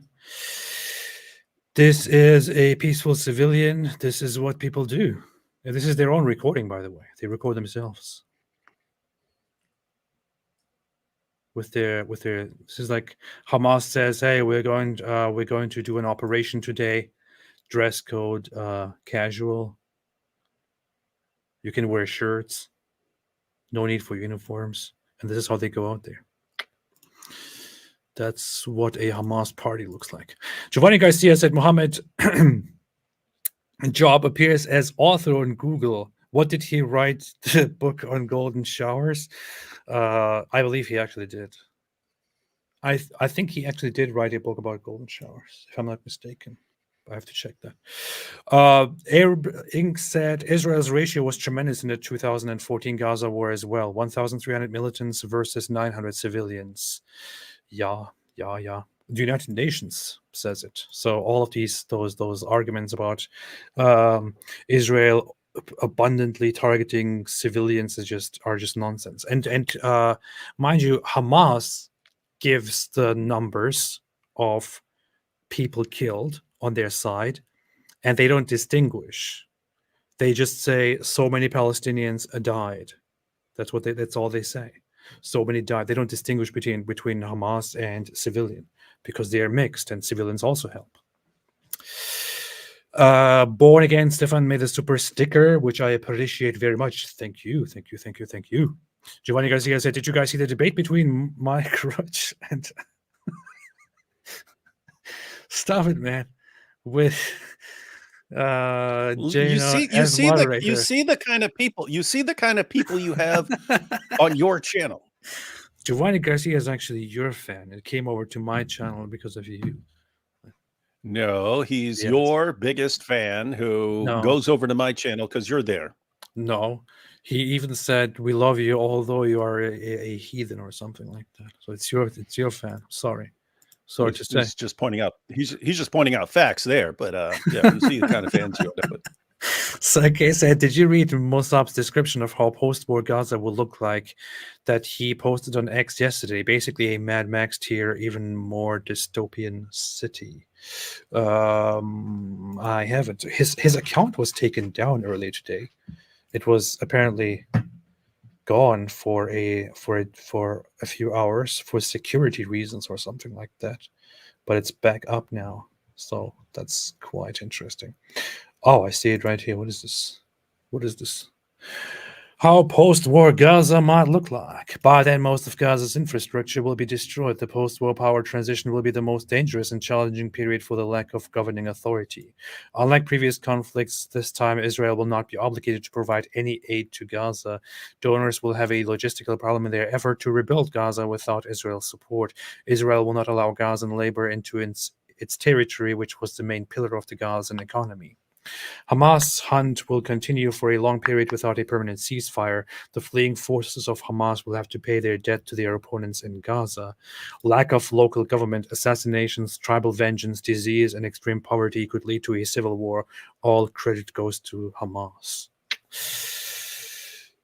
Interesting. I'm searching for him right now. He does not appear. It's like Tommy Robinson, and that I can search for it and it doesn't show up. I can actually... Wait a minute. How are you able to see this stuff? But you don't know how to search, probably. I can only find other people linking to his stuff. I can also find other people. Michael Connor said, "Could Gazans be relocated to Iran?" Sure, yeah, sure. Iranians would be great fans of that. Huge. No, if Muslim nations were willing, yes, they could easily take in the entire population of Gaza. They don't want them. You know what's funny about in Jordan? It is thought that 50% or more of the population of Jordan, the neighboring country, is of Palestinian origin. So they have actually become a majority almost there, and they don't want Palestinians. I understand it. I understand it for them, but you have all these other countries like Saudi Arabia and Iran, and you have all these other countries where they have tons and tons of land. Lots of them need workers and so on. So it would be very easy, and yep, they definitely don't want them. No one does. Yeah. Somebody said something about local reject peace, one state solution, AP. Somebody said something about relocating or connecting Gaza. I can't find it anymore. Anyway, more. Sid Dave said, "When was the last time Muslims won a war against non-Muslims? Must be in the 18th or 19th century. Seems like our lives run out of steam." That's a good question. Good question. And sort of I've been wondering this as well. So you had Muslims around the world thinking that the terrorist attack on October 7th was some sort of decisive victory for Islam. And we're all sitting there going, guys, what do you think is going to really happen as a result of this? And then with all the students marching around the world and so on, they think, oh, that's really going to turn the tide there, not realizing these students don't really control anything and so on, and they all look stupid. But I get the impression that because of the avalanche of apostasy, you have all these guys dialing up their rhetoric, trying to flex on the entire world, and now's our last chance. We can't have Islam slowly dying out from the world. We have to make our stand now, crush everyone, impose Sharia. It looks like they're gonna make some move, and you just wonder what happens if they make their move. I mean, you've got all these posts by Mohammed Hijab. What if all the Muslim countries united? What then? Yeah, you'd get crushed. That's what would happen. But imagine that they made some power move right now in a state of desperation. They made some power move to try and take over and crush the kuffar. they would get crushed. But I'm just wondering what happens after they get crushed this next time. This doesn't look like they could have, like, you'd have to wonder, what do you seriously have plans of global conquest when you are clearly outmatched right now? You are clearly outmatched by the rest of the world, and your Islam is rotting and dying from within. I mean, it's been pointed out. It seems like over half the population of Iran no longer believes in Islam. How long can you keep this up? The only option is to actually impose Sharia by force, win some awesome victories. I don't see how you can do that. It seems like you're going to try and you're going to get crushed. Then what? Then what? Like, how do you, once your hopes have been dashed there, how do you maintain hope for the future? Yes. Drunk Fact said, "Who are you voting for? My money is on Cenk Uygur." Yeah, I'm voting for Cenk Uygur, probably. Too. You too, David, I bet. As far as I see, as far as I understand. I've never voted in my life. That means you're voting for Cenk Uygur. Chris Atkinson said, "Why are you stuttering, huh? Why stuttering? Allah put me on God's green earth to bully you. Oh boy, if I could deliver the dawah to your person, you would be humiliated. Alhamdulillah, alhamdulillah." You're finished already. Look at me. Look at me. You know you're done. Continue. Saint Constantine the Great said, "Also, you two better stay safe. God bless." I don't know what the rest means. I have no idea what it is. Never know. No one stays as safe as we do. We play it safe.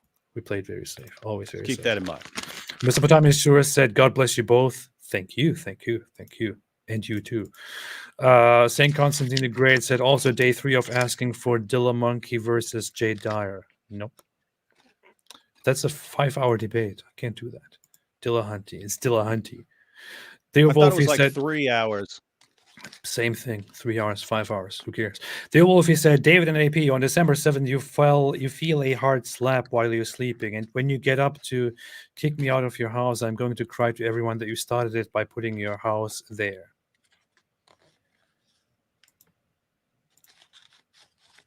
What do you say about this, David? Who's that responding to? Is that It is saying, David and AP, on December 7th, you'll feel a hard slap while you're sleeping. Yeah. And when you get So I'm up just to saying, kick me out of your house, what's I'm the going to analogy cry to here? What's the everyone that you analogy started here? it by putting your house out there. I guess. Are we Israel? Are we Israel in this analogy? So we're Israel, and then this person is Hamas showing up, and when we try to kick them out, then we're the bad guys. Maybe it's the other way around. Maybe it's actually maybe we are Hamas or we are Palestine. We are Palestinians, and this person is Israel. And that person is slapping us, and we try to kick him out.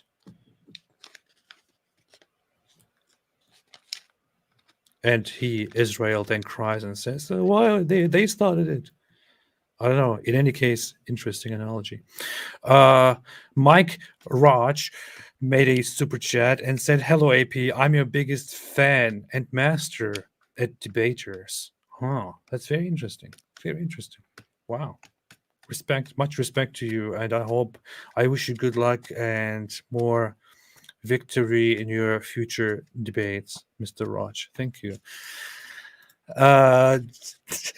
John Troy said, "The apostate of Allah said the nose." This is getting out of hand, man.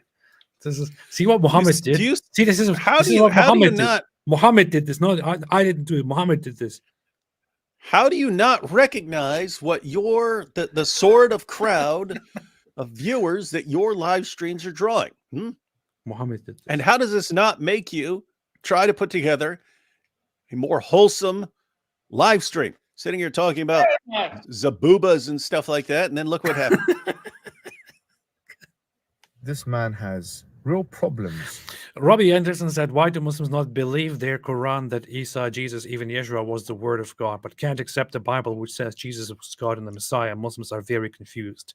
That's because Islam didn't spread by impressing people. It was spread by fighting and subjugating people, which is why you have them accept certain aspects of Christianity, which they adopted from Christian movements and sects and heretical groups here and there, while rejecting the rest. It's not because they accept a part of it, it's because they just accept all of it as a package without ever having thought about it collectively.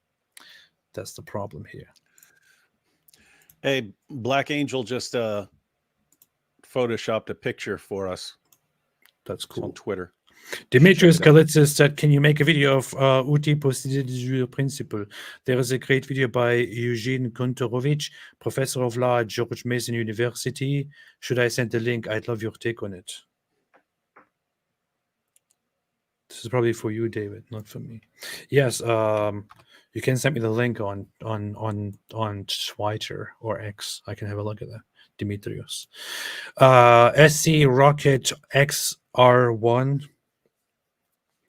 says, I appreciate what you guys doing. Thank you so much. I appreciate that. Appreciate that. Brother makes a good point. Sheikh Ibn Duin Yamhama said,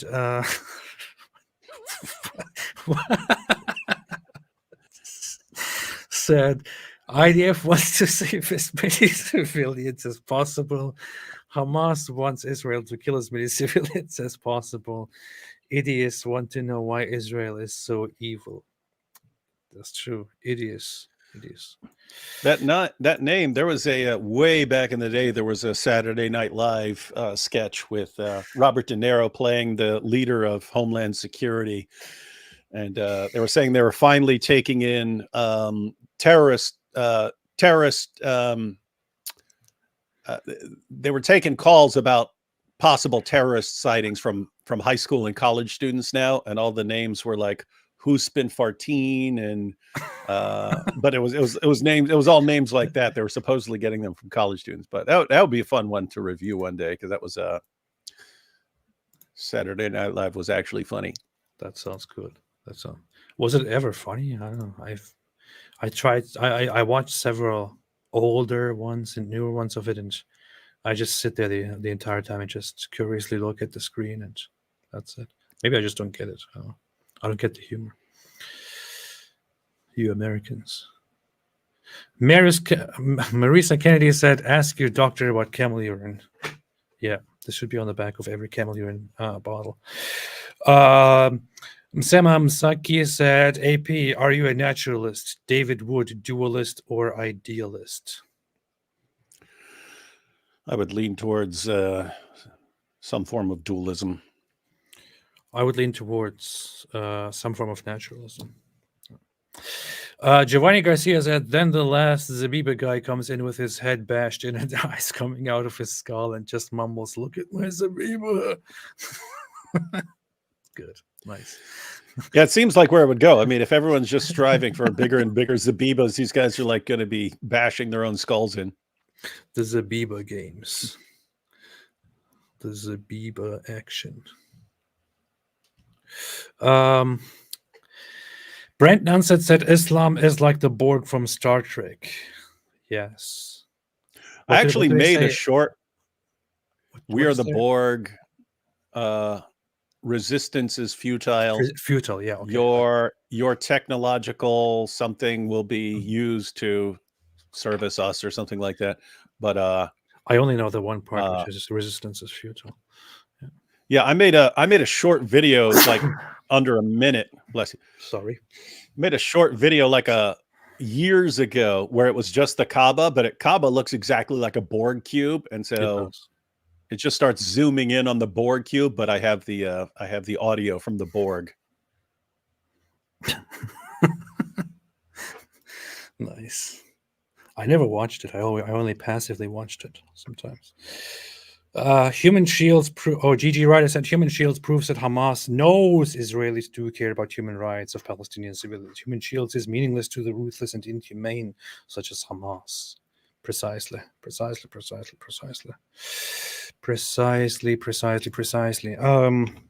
People like to talk a lot about whether there is what Hamas did on that day and how nicely they treated their victims, how nicely they treated their hostages, how nicely they treated the civilians. I want to show you two things briefly without making it very graphic and getting in trouble here.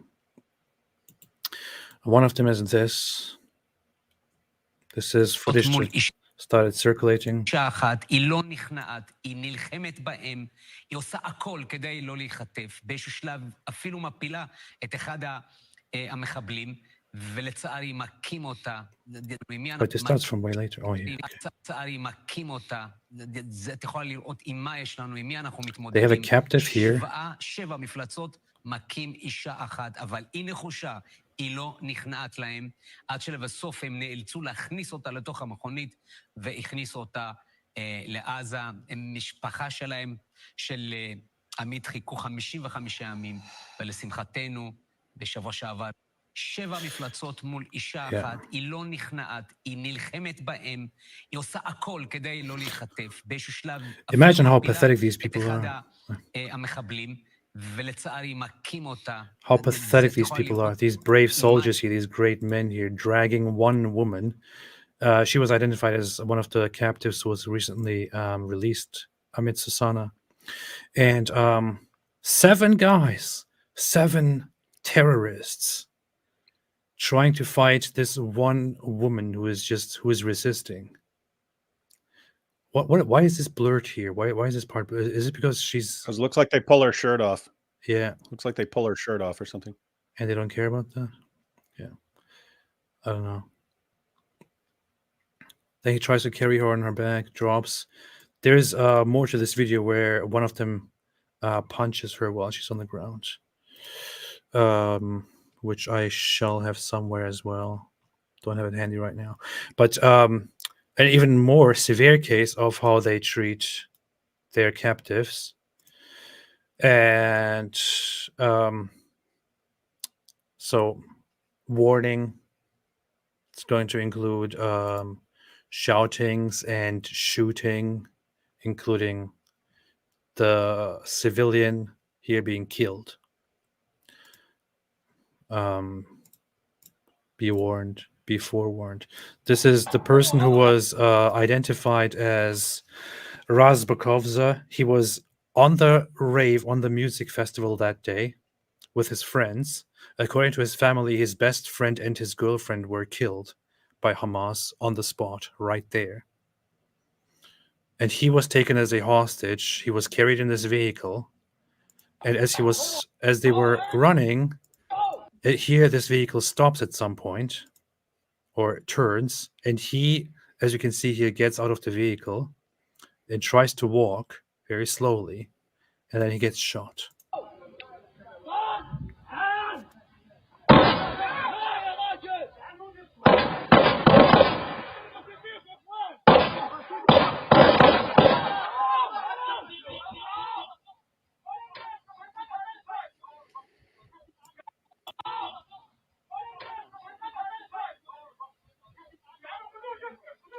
Did that one guy just step or kick on him after they already killed him?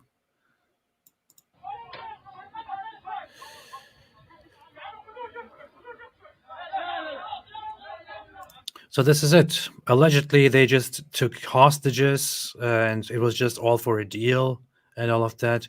But you can clearly see them here be completely reckless about the lives of one of the captives here. They kidnap them. He gets out, and then they shoot him. And they also have miserable ammo discipline here, just firing multiple shots completely unnecessarily at this one guy there because he got out of the vehicle.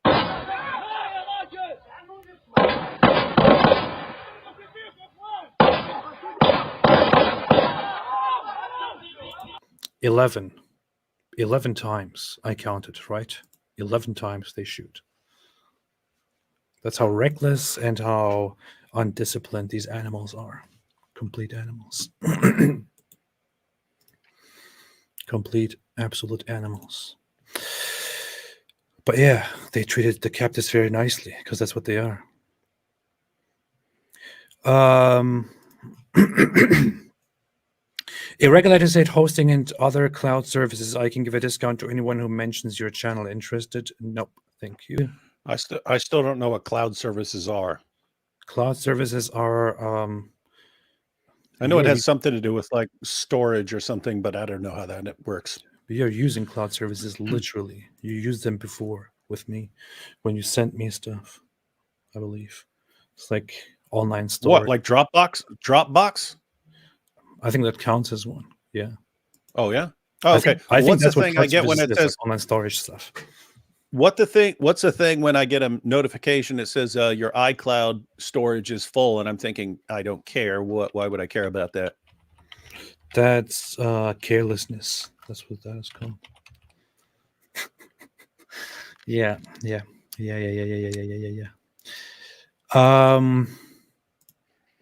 Giovanni Garcia said after that Booba joke, David, I don't want to hear anything from you about us Woodies. Now you see where we get it from. See, these are Woodies. No, I made a sophisticated joke to make fun of a terrible person. You guys, AP's fans, just make perverted jokes nonstop with no point. Yes, that's true. People somehow say clown service now after we talked about cloud service and talking about serving clowns serving you, which is very interesting. My wife started it. She started it. I knew it. She started clown services.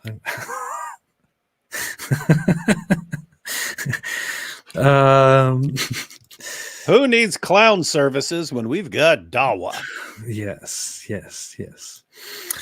Giovanni Garcia said, if the trajectory continues like this, Tamara Holloway said, Mojab dances like Farfour. Dance, Mojab dance. I never forget that dance by Farfour, the great dancer. That is the creepiest thing. Oh, granddad, this is my granddad is dying dance, but I get the key. I get the key. Granddad is dying. He's giving me the key, and I get Tel Aviv. Oh no, the Jews killed my granddad. Oh no. Use promo code Mojab with 100-to-1 ratio, with 100-to-1 ratio, with 100-to-1 ratio, with 100-to-1 ratio. That's a very good. That's an important comment, and it's very helpful. Thank you. Farfour said, only Hijab can make makeup manly. Yeah, and we're proud of that. You ultra corpidarian. Pusillanimous. You're being a pusillanimous, AP. Yeah. That's how he uses it. You're being a pusillanimous.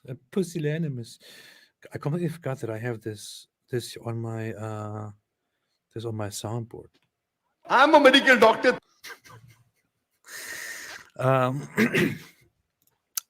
Giovanni Garcia said Hijab's head is shaped like a bean. Absolutely. Very hairy beans. John AP David Wood fan said, you don't think we are thugs, you heathens. See, this is a response to us arguing about who. But it says the name is John. The name is John AP and D Wood fan. Who's the John? There's probably another AP named John. I don't know. Could be. Great Night 32 said, can I give you a link to a TikTok to help me counter? I could really appreciate a response to this. Believe a bigger tip if you do. You can send it to me on Twitter.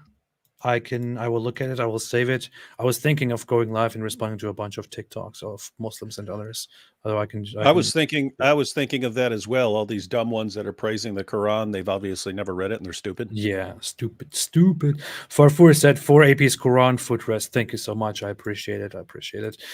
Drunk Vac said, how much would it cost for you to eat a full Quran? What, to eat all of it and to swallow it? And poop it out? Is that what you're saying? How much that would cost? That hardcover or not? We would not. Yeah, we would not like that. Now, feeding a Quran to a bunch of goats and having a bunch of goats eat the entire thing, that's more manageable. Warning: eating but books yeah, can even seriously damage your health. Let's see. Yeah, like chewing it up and spitting it out's no problem, but yeah, it is hard to actually consume tons and tons of paper. Believe me, I've tried. I have to look into this. I have to look if it is dangerous or not. If not, I would eat it for I don't know, 10,000. Sankey said, David Wood boldly eats the Quran live on stream. Christian AP only ever eats wieners and strudels. They're making fun of you for being German, man. Atheist, draw your own conclusion. Seed of Gabriel said, this is to help you get more Qurans to desecrate. Thank you so much. I appreciate it. I will get another Quran just with that. Hey, what did you... Hold up. What did you eat when you were in Germany, man? Seems like everything I'm just saying, it seems like everything they eat is pretty haram. Yeah, I didn't eat much of the German stuff. You never had Wiener Schnitzel? Not then. No.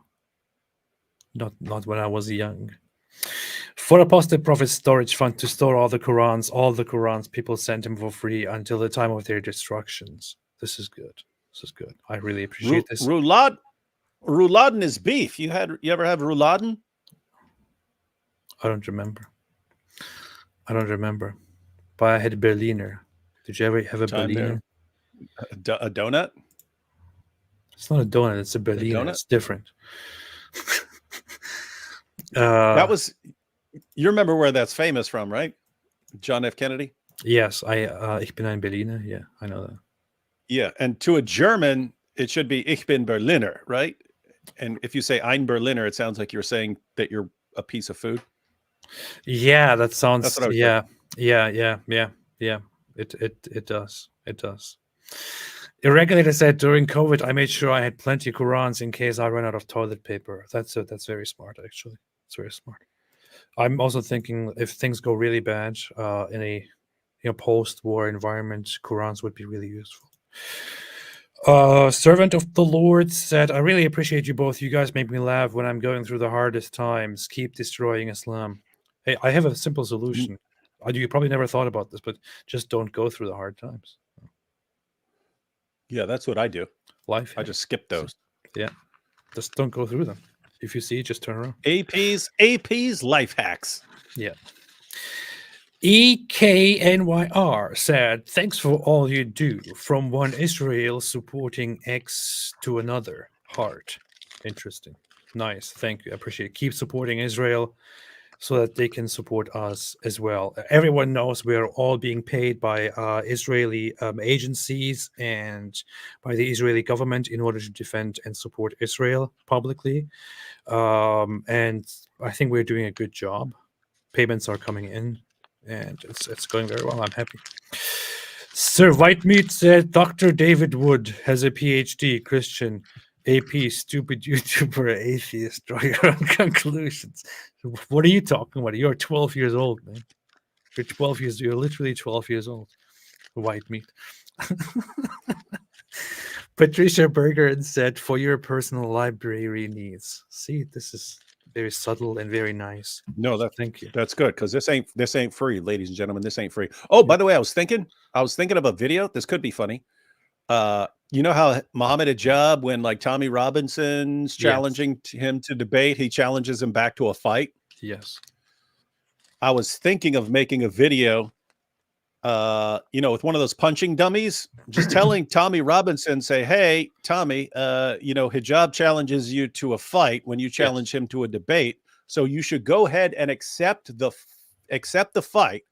But since he's putting a condition on the debate, you should put a condition on as well and say, you agree to the fight, but he has to post all of your training videos that you will release leading up to the fight. He has to post those, and that's your condition for going through with the fight.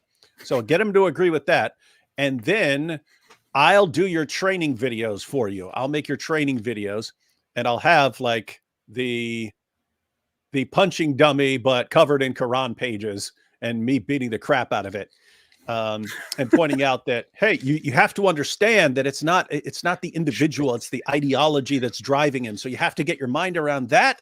And then have this thing decorated in Quran pages, and then me beating the crap out of it, and then showing. That's all you have to do. Yeah. And that's basically how you get these guys to back off their fight claims. That is a good idea. The Quran calls us animals. More, you actually got that wrong. The Quran doesn't call you animals. It calls you less than animals, lower than animals, worse than animals. So get your facts right here.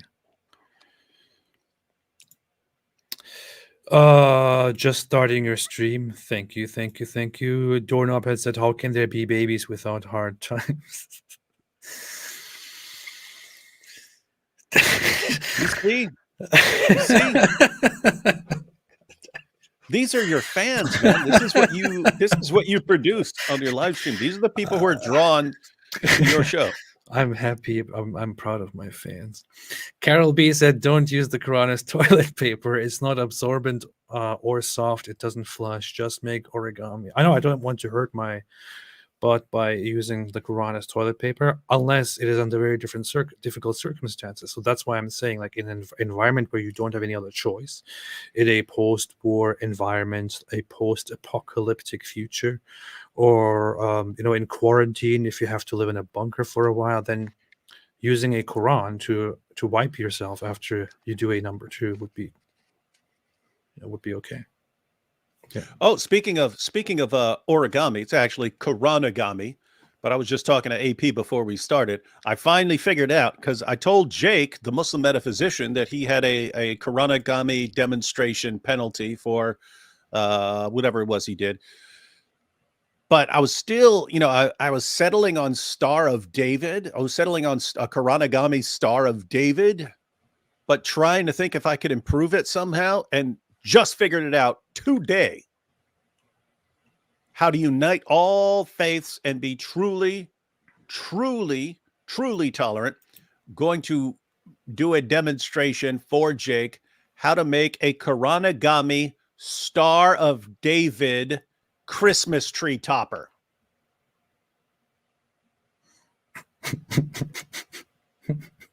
Combo. That's mad scientist level. Quranagami Star of David Christmas tree topper. That's a good combo. Show me anything that's cooler than that in the world. Combo. Gonna make it for you, Jake. You know you're watching this. Triple kill. Sir Whitemeat said, I already read this. Wait, I didn't. Oh, I did. I did this too. I'm just reading things that I already read. Purely Ground and said, God bless the faithful witness. Inshallah.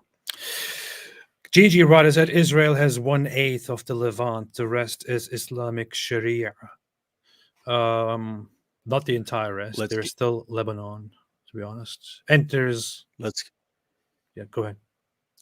Let's get it to 8/8. 1/8, not enough. Let's get it to all 8/8. Yeah, gotta catch them all. Gotta catch them all. Gotta catch them all. You don't know what this song is because you're 50 years old. So Dave said Gazans should be relocated to Pyongyang. Indeed. If you want to talk about places where people live horrible lives, you could talk about Pyongyang. You could talk about North Korea, not about Gaza. In North Korea, people literally don't have enough food to eat. They literally don't get food to eat. In Gaza, they do without even working. Seeking God Finding Yeshua said, hey, AP and David Wood, I follow both of you brothers on each of your channels. Did you see the interview on JNS with Zabia? It's worth watching. What is JNS and what is Zabia?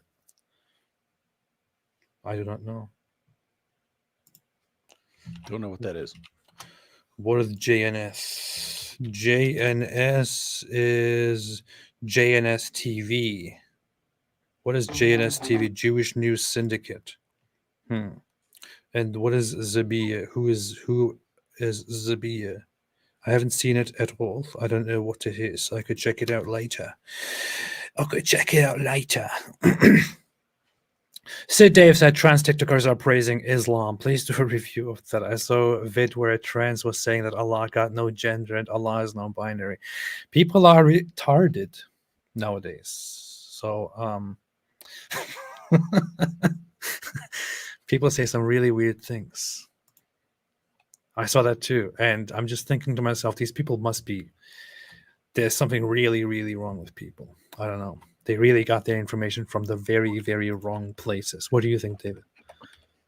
It's just this weird alliance that we've had for the past 2 decades. And people just seem to think if it's totally normal for them to be part of this alliance, they just think that they're all on the same page there. And so, hey, if Islam is marching with the LGBTQ community and so on, then by golly, Islam must be A-okay with that. And all this stuff must line up with Islam. Alhamdulillah, beautifully said. Because democracy basically means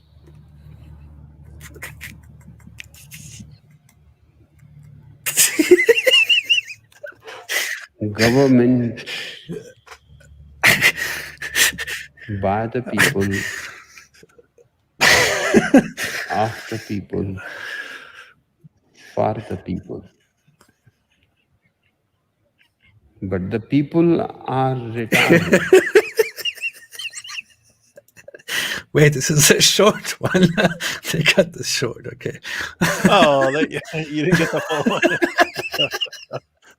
Of the retarded. Okay. So. But the people are retarded. Man, this guy. So let's say government by the retarded, for the retarded,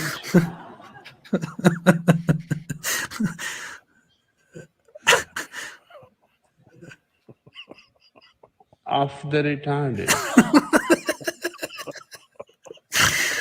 This guy, man. This guy is just man. I find it funny that he keeps those pauses so long. Yeah, he's wow. Oh boy. That's Osho, by the way. You might have seen him in documentaries where he created a cult and had a huge compound in America somewhere where people bought him a bunch of cars and watches and stuff. Very nice. Winnie the Pooh said, money for a new Quran or cookies. Alhamdulillah. If you say that, I might get cookies. I don't know. I'll see. But thank you. I appreciate it. Elite Reserve said, to one of us who lives in the UK, take one for the team, please. What is this about? Why take one for the team? What did we talk about? I don't know. I don't know when that comment was written. Probably within the last centuries. Mrs. Apostate said Oregon. Yes, my wife said Oregon. Was that in Oregon, really? Huh. They had what was in Oregon? Osho's big compound. Oh. Yeah. Grassfield said, subscriber from Indonesia here. It's frightening to see almost the whole country supporting Hamas. That's the problem with the Muslim world. You have them supporting Hamas because of Islam, because of Muslim. Dave said AB should win Nobel Prize for Peace. No, I don't think so. Great Knight said, just joined your Patreon. Do you have a Discord? I do, but I never run it. I should get back to it and to run that. It would be very nice. It would be very nice. Hey, I should put that people are retarded on my soundboard. Farfur said David Wood has a polite chat. Christian AP has this chat. Atheist. Draw your own conclusions. That pretty much sums up our channels. Weren't you bringing up lots of super chats last time when I was on your channel and you were saying, look at this? That was to show the people who followed over from your channel to my channel just because I had you on there. This is what I have to deal with. Yeah. Dear Wolfie said, you guys are Israel in my analogy. LOL. I should have said, on December 7th, your eyes are closed, and then I will put a leather strap on them. That was on my, let's just say, you will have to perform ablution. It's interesting. Yeah. In that case, yes, you're right. You're right. I agree with you. Sanke said, inspired by AP, here's a Hitler quote for reflection. Die Augen sind der Lederriemen des Armes. Und wenn die Augen schlafen, lockert sich der Lederriemen. That's funny. Just using a translator here for the same hadith. Where are you from, by? What is this? What currency is that? I don't know. It's rubles. Sid Dave said Muslims thought they won the Crusades in the 13th century, but Christians are having the last laugh. Establishing Israel was a boss move. Yeah. Yeah, I would say that was very politically inspired rather than religiously. So, yeah, there's that. Oh, that's Brazil. Okay, that's Brazilian dollars. Is that? That's interesting. Sanke said Brazil, actually. Nice. Greetings to Brazil. I don't have rubles in Brazil. They don't use rubles in Brazil, so I don't care. I have noticed from the very beginning of the founding of my channel, I've had an interestingly not so small Brazilian audience on my channel. Like when I check the data, when I check the audience on my YouTube studio, it shows that I have had lots of people from Brazil watching forever. And to this day, I still don't entirely understand it. But I guess it's nice. You know? Yeah. Sid Dave said Muslims. I already read this. Why are you making me read this again? Sid Dave said, "Have you seen Mad Max Fury Road? Immortal Joe always reminded me of what Mo must have been like." Immortan. It's Immortan. Immortan Joe always reminded me of what Mo must have been like. He has also young brides, promises heaven, and in a desert. Huh. I've never seen that is my favorite. That is my favorite movie of all time. I haven't seen it, so it's not. But yes, the parallels to Muhammad are striking. I haven't seen it, so it's not your favorite movie. It's a dope movie. It's basically one giant car chase, the entire thing. It's based. Sir Whitemeat said David Wood has a nose of steel. Christian AP sneezes like a little kid and atheist. Right on conclusions. Justin said AP stimulates battles pretending to be a warrior. Atheist. David Wood survived the prison system, coming out stronger. Christian. Draw your own conclusions. Prashi Prash says, I am from India. I have seen Palestinians comparing Hamas to Indian freedom fighters who fought against the British. Our freedom fighters never attacked British women, children, only army officers. Well, according to the Hamas supporters, Hamas also didn't attack women and children, contrary to everything we have seen on footage, because it didn't happen, because the earth is also flat. And also, the Holocaust never happened, probably. Makes sense, too. SC Rocket XR1 said, but the leather step. That's good. That's nice. Myron Jimenez said, AP David Wood, do you know anyone teaches Arabic that isn't a Dawagandist like Arabic 101? I don't know. I saw... You can get a book on learning Arabic, like Aleph Ba and stuff. Start there. People don't read books for Arabic. You can watch people's videos on learning Arabic. There are some people who teach Arabic on YouTube, actually, that are not like Islamists, that have quite secular approaches. Can probably find that. Probably. We recommend learning Arabic from Farfour the Mouse. Yes, absolutely. We're proud of that. I recommend learning Arabic directly by becoming a true, truthful, real Muslim, and saying Alhamdulillah day and night. You will learn Arabic then. Giovanni Garcia said, haha, AP said poop.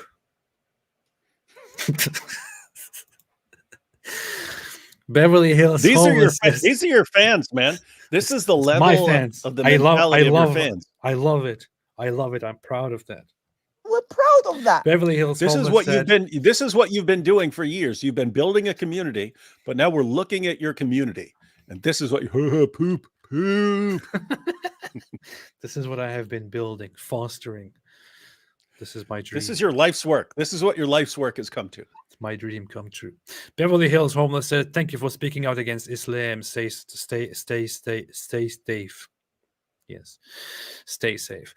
SC Rocket XR1, thank you. Said, couple of shekels for you. Thank you so much. I appreciate it. I will buy new Qurans with that. Thomas Smith said, wouldn't feeding a Quran to pigs be more meaningful? It would be, but I don't know. Oh, let's just say that'll be happening. We've already had the volunteers. We've already had the volunteers. No, the pigs will just eat it like it's nothing. Wonderful. Thomas Smith said, wouldn't feed the Quran. I already read this. Chaos in Order said, hey, AP and David, I've been itching to crack my knuckles and debate with a Muslim. Know anyone that would be willing to debate if Muhammad was prophesied in the Bible? I bet if you contact Modern Day Debate, you will find one of those. You can find someone. You could debate Nader Ahmed. That's a good start. Yeah, that's a good start. You can Everyone can debate another Ahmed. You could know nothing about Islam, and you could go into it and debate another Ahmed, and you would probably be pretty good. Yeah, always a good start. Grey Knight said, "Found your Discord, posted the link in the supporters chat. Glad to be part of the Apostate clan. Welcome to the club. Welcome to the club. I need to be active there. I need to do stuff there. That would be very nice." St. Miles said, "Doing a quick stop. Hey, what's up? How you doing? Hope you're doing well. Sorry, I wasn't able to see the full show, but want to show I'm still contributing to your efforts. I appreciate it. I see it, and I appreciate it. Always nice to have you here, Miles." Sid Dave said, "Quran is a good source of heat in winters." Yeah, that too. That could be a use too. But again, you might use it for toilet paper as well.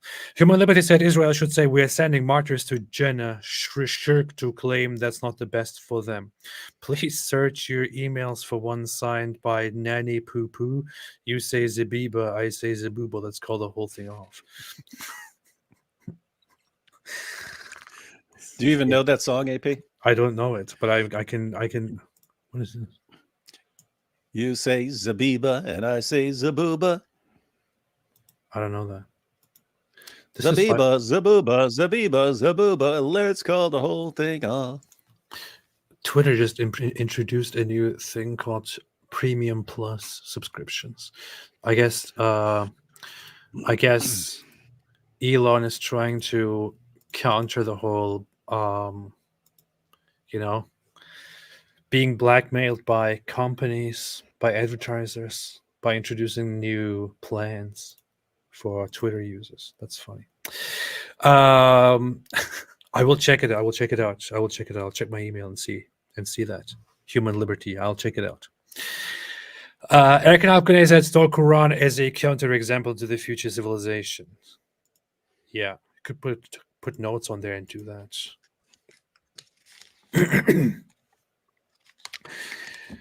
Habakkuk said, "Watching you two during night shifts, amazing content. Much love from Israel." Thank you so much. Thank you, and thank you for not making it very obvious that this is actually Mossad giving us our money. Thank you for keeping it cool and secret. Eric and Hopkins said, "You should convince Lloyd the Young to have a stream on Sharia." I heard of that guy quite a bit. Maybe. Do you know anything about that person? No, I've seen the name like a million times, but yeah, don't know anything.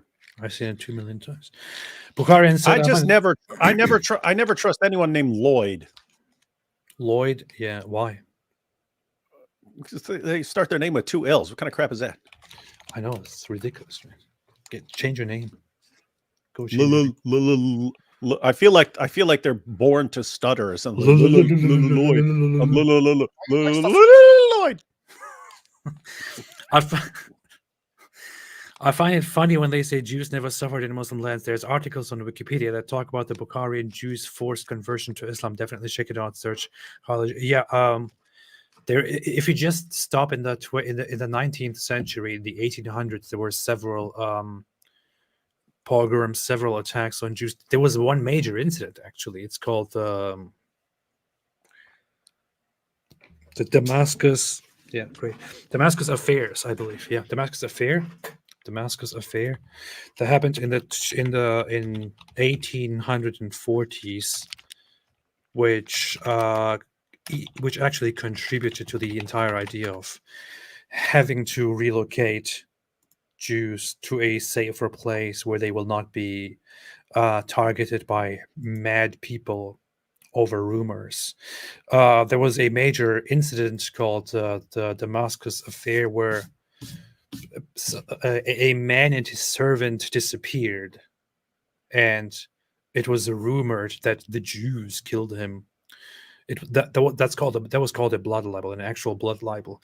It was rumored that the Jews killed those 2 people, kidnapped them, and killed them to use their blood in baking, because that's what Jews do in their rituals. An insanity that has been around for quite a while, and that spread from Damascus to lots of places. And yeah, that's one of the issues that actually contributed to Zionism and to people wanting to leave Muslim lands because of these repeated harassments and ridiculous conspiracy theories. What is this? Sheikh Armin Ibn Wahhabi said Allah is non-binary. It would be. I wouldn't be surprised if this is actually Armin Wahhabi himself doing this. Dawa Anis said, "Much love and respect. Alhamdulillah." Alhamdulillah. Said, "I would love to show you what is beneath my leather strap. It's your eyes. We know it." Seeking God, Finding Yeshua said, "Sorry, AP, her full name is Dalia Ziada, and the interview was on JNS TV. I will check it out. I may kick a note. I will check it out. I'll go see. Yeah, and to the topic, some people are talking about it in the chat now, but to the whole topic of Palestinian, Palestine, I love magic, of Jews living in Arabia experiencing genocide. So even if we are talking about the specific region, which the Jewish population themselves, the Zionists in the region, called Palestine at that time because the British called it Palestine. Even if we're just talking about that region, the whole idea that the Arabs were there and they welcomed the Jews and opened their arms and were like, "Jews, come here, live with us. We love you." That's complete nonsense. Jews lived there already, were there. Jews always lived there. Those Jews who did, go there, who migrated there to that region, they weren't welcomed with open arms by the Arabs. The Arabs were not in charge of welcoming anyone in that region because they didn't control the land. The British did. So, and the arrival of those Jews who migrated there was not at all welcomed nicely with love by the Arabs. Not at all. The first Zionist paramilitary group, the Haganah, was formed in 1920 because they thought, we can't live like this. We have to form a military group to defend ourselves from the repeated harassment and the targeting and the violence of the British, and also of the violence from the Arabs, and also from the British, who failed to protect us and who also engage in harassment on both sides. So the Jews had to defend themselves and created the first paramilitary group because of the major Arab aggressions against them. They were never welcoming. They were never wonderfully tolerant. There never was such a thing. That's a complete myth. Harun Rumor says that all the Jews in I already read this. I already read this, man. Why do you make me read this again? Only a trans Muslim will have a 1-to-2 ratio of Zabiba to Zabuba.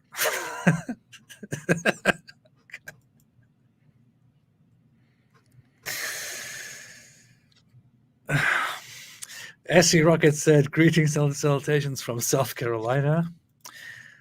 Greetings back to South Carolina. Yosef said, I'm still laughing about that earlier joke. Yosef said the Pope told Hurt, so he's willing to donate money did using need, but would never support the reestablishment of sovereignty of Israel, as it's against everything he believes in. Huh. I don't understand this, but I will check. I will check if there's such a development. So Dave said, "Was Khadija Muhammad's sugar mama?" Yeah, she was. Yeah, indeed she was. Mm-hmm. Indeed she was. Indeed. She was indeed. He said that she funded his prophethood startup. That's where he started. Yeah, so it's always funny because when we point out stuff with Muhammad and his child bride Aisha, and with Zainab taking the wife of his own adopted son, and with Sophia, and with Mary the Copt, and whenever we point out all the creepy stuff this dude is doing, the response is, but he was monogamous with Khadija. So this proves he's not a pervert. Yeah. And that his later relationships were only for political alliances and so on. And it's just amazing that a guy marrying a rich widow is evidence of his pure intentions, right? Like if I went out and married some rich widow, it could totally be love and so on, but I wouldn't take that. No one would take that as evidence of my sincerity. And yet in Islam it is. Yeah. yeah. Muhammad was an entrepreneur. He came up with this idea of starting a profit startup, and Khadija was like, hey, I have the funds. I will support you. I can invest in your career as a prophet. I will invest in this business. It seems like a good idea. And so they started out, and it actually worked. They so the return on investment was pretty good. And that's where Muhammad started. Yeah. All he had to do was bang her, and then she funds his career as a prophet. As a prophet. Best business decision ever. David Wood's chat has super thoughtful super chats. Christian AP's chat post poop in super chats. Atheist try on conclusions. No, it's poop. Hobocop said the Quran pages won't flush. I tried to flush it again, and suddenly my bathroom is flooded with water. Alhamdulillah, this is a miracle of the Quran that water is over the floor. Kufar. This is good. That's good. It's also funny that it's Hobocop. I see. Yeah. Did you see RoboCop back in the day when the first old one? Sure, like 90 times. Really? Why would you do that? The original RoboCop? That was awesome, man. Everyone loved that when it came out. Yeah, I remember watching that as a child. Hey, what was crazy is when they originally made it, it got classed as rated X for the extreme violence in it, and they kept having to edit it down to eventually get it to an R rating. It's one of the few movies ever that were just given an X rating because of the extreme violence. And it's basically like all the scenes, like where the Ed 209 shoots that guy with a machine gun, it just kept going and going and going and going and going with him blasting and blowing the guy's guts all over the place and stuff like that. So they had to. It's interesting because the final product is extremely violent, but it was enough to where they got a rated X rating back in the day. Is there an uncut version of it though, like a longer version? I'm wondering. I never watched. I watched that as a child. I don't remember anything about it. Maybe I should go. You had that in Germany? Yes, of course. We think. Jeff Durbler said Sean McDowell had a former Muslim who said he was from the house of Mohammed and turned from jihad to Jesus. If that is interesting. Huh. Who's Sean McDowell? What are you talking about? They're spelling Sean wrong here, but that's Josh McDowell's son, man. Who's Josh McDowell? Josh McDowell, he was like the biggest Christian apologist in the 1980s. And I know, but I don't know who Sean McDowell is. Now there's Sean McDowell. Yeah. He's well, I can't even say he's young anymore. He just looks and acts young, even though he's old too. Aren't we all? David the Goliath said, is it plausible that Palestinians are descendants of biblical era Jews who were converted to Islam and Arabized during Arab rule? So sad. We've said before that there will be some of that in the gene pool.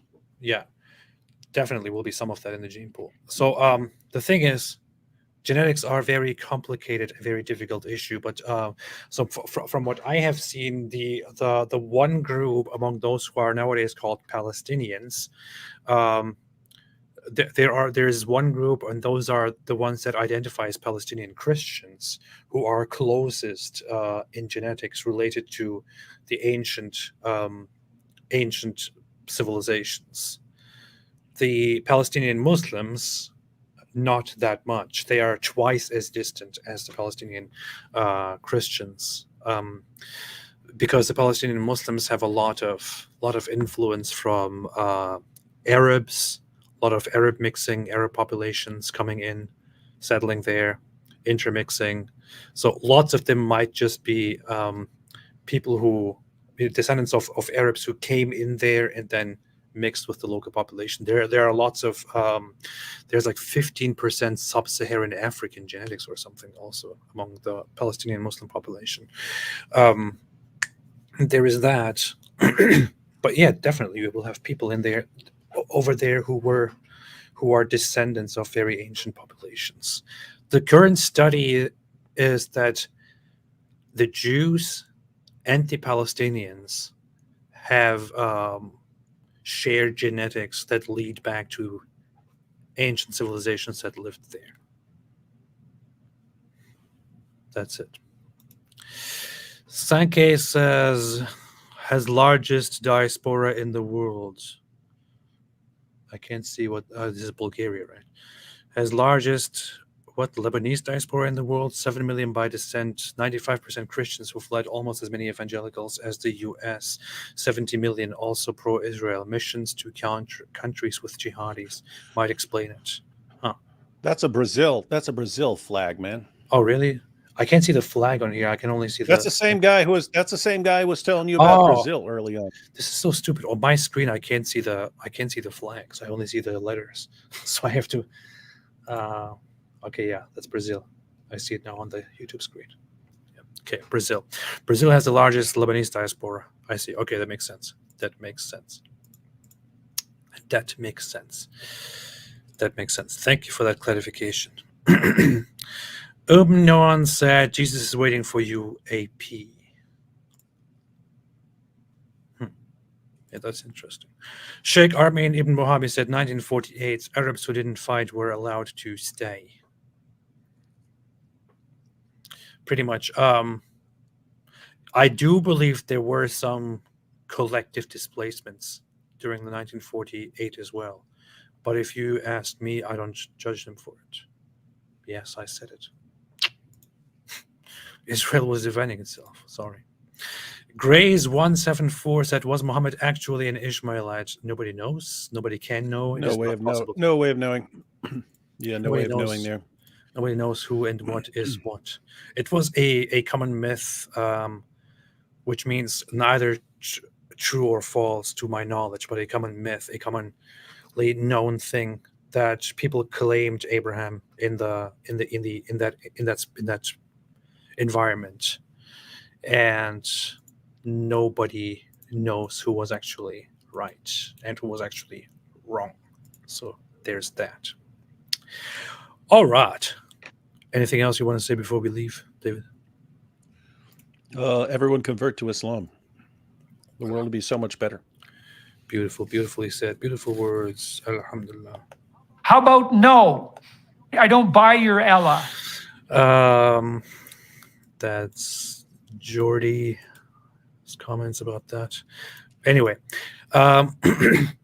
we might be going live again on. You will be live with Robert Spencer tomorrow, I believe. We might do something again. We should do something on Thursday. Yeah, let's do something on Thursday. We will probably watch the submission movie and go through that, which was made by Ayaan Hirsi Ali and Theo van Gogh, for which Theo van Gogh was murdered by an Islamist who also wanted to kill Ayaan Hirsi Ali and Geert Wilders. We will probably watch that at some point and review it. That might be on Thursday or on the weekend. We will have different topics ready. We will be here again. Yeah.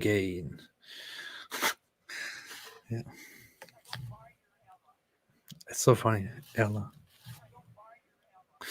Okay. No. Hey, I didn't hear it. I only heard it like through your headphones. I know. I just realized. Your sound effects stopped working. I don't buy your Allah. Okay, no. Okay, there you go. You hear that, right? I don't buy your Allah. Can you hear this? I don't buy your Allah. Your Allah, yeah. He doesn't buy your Allah. Can you hear this one? I don't buy your Allah. I don't buy your Allah. Did you hear this one? I don't buy your Allah. I don't buy your Allah. I don't buy your Allah. I don't buy your Allah. I don't buy your Allah. Okay. Yeah, we're good. Works. Okay. Thanks everyone for watching. We will be back soon. Have a fantastic day. Did I mention Jesus loves you, AP? Yes, you did. Syrian Self said, when are you two meeting again? Any plans? Soon. We just said it. Soon. Have a fantastic day, everybody. And as always, I don't buy your Allah. No. As always, stay away from Islam.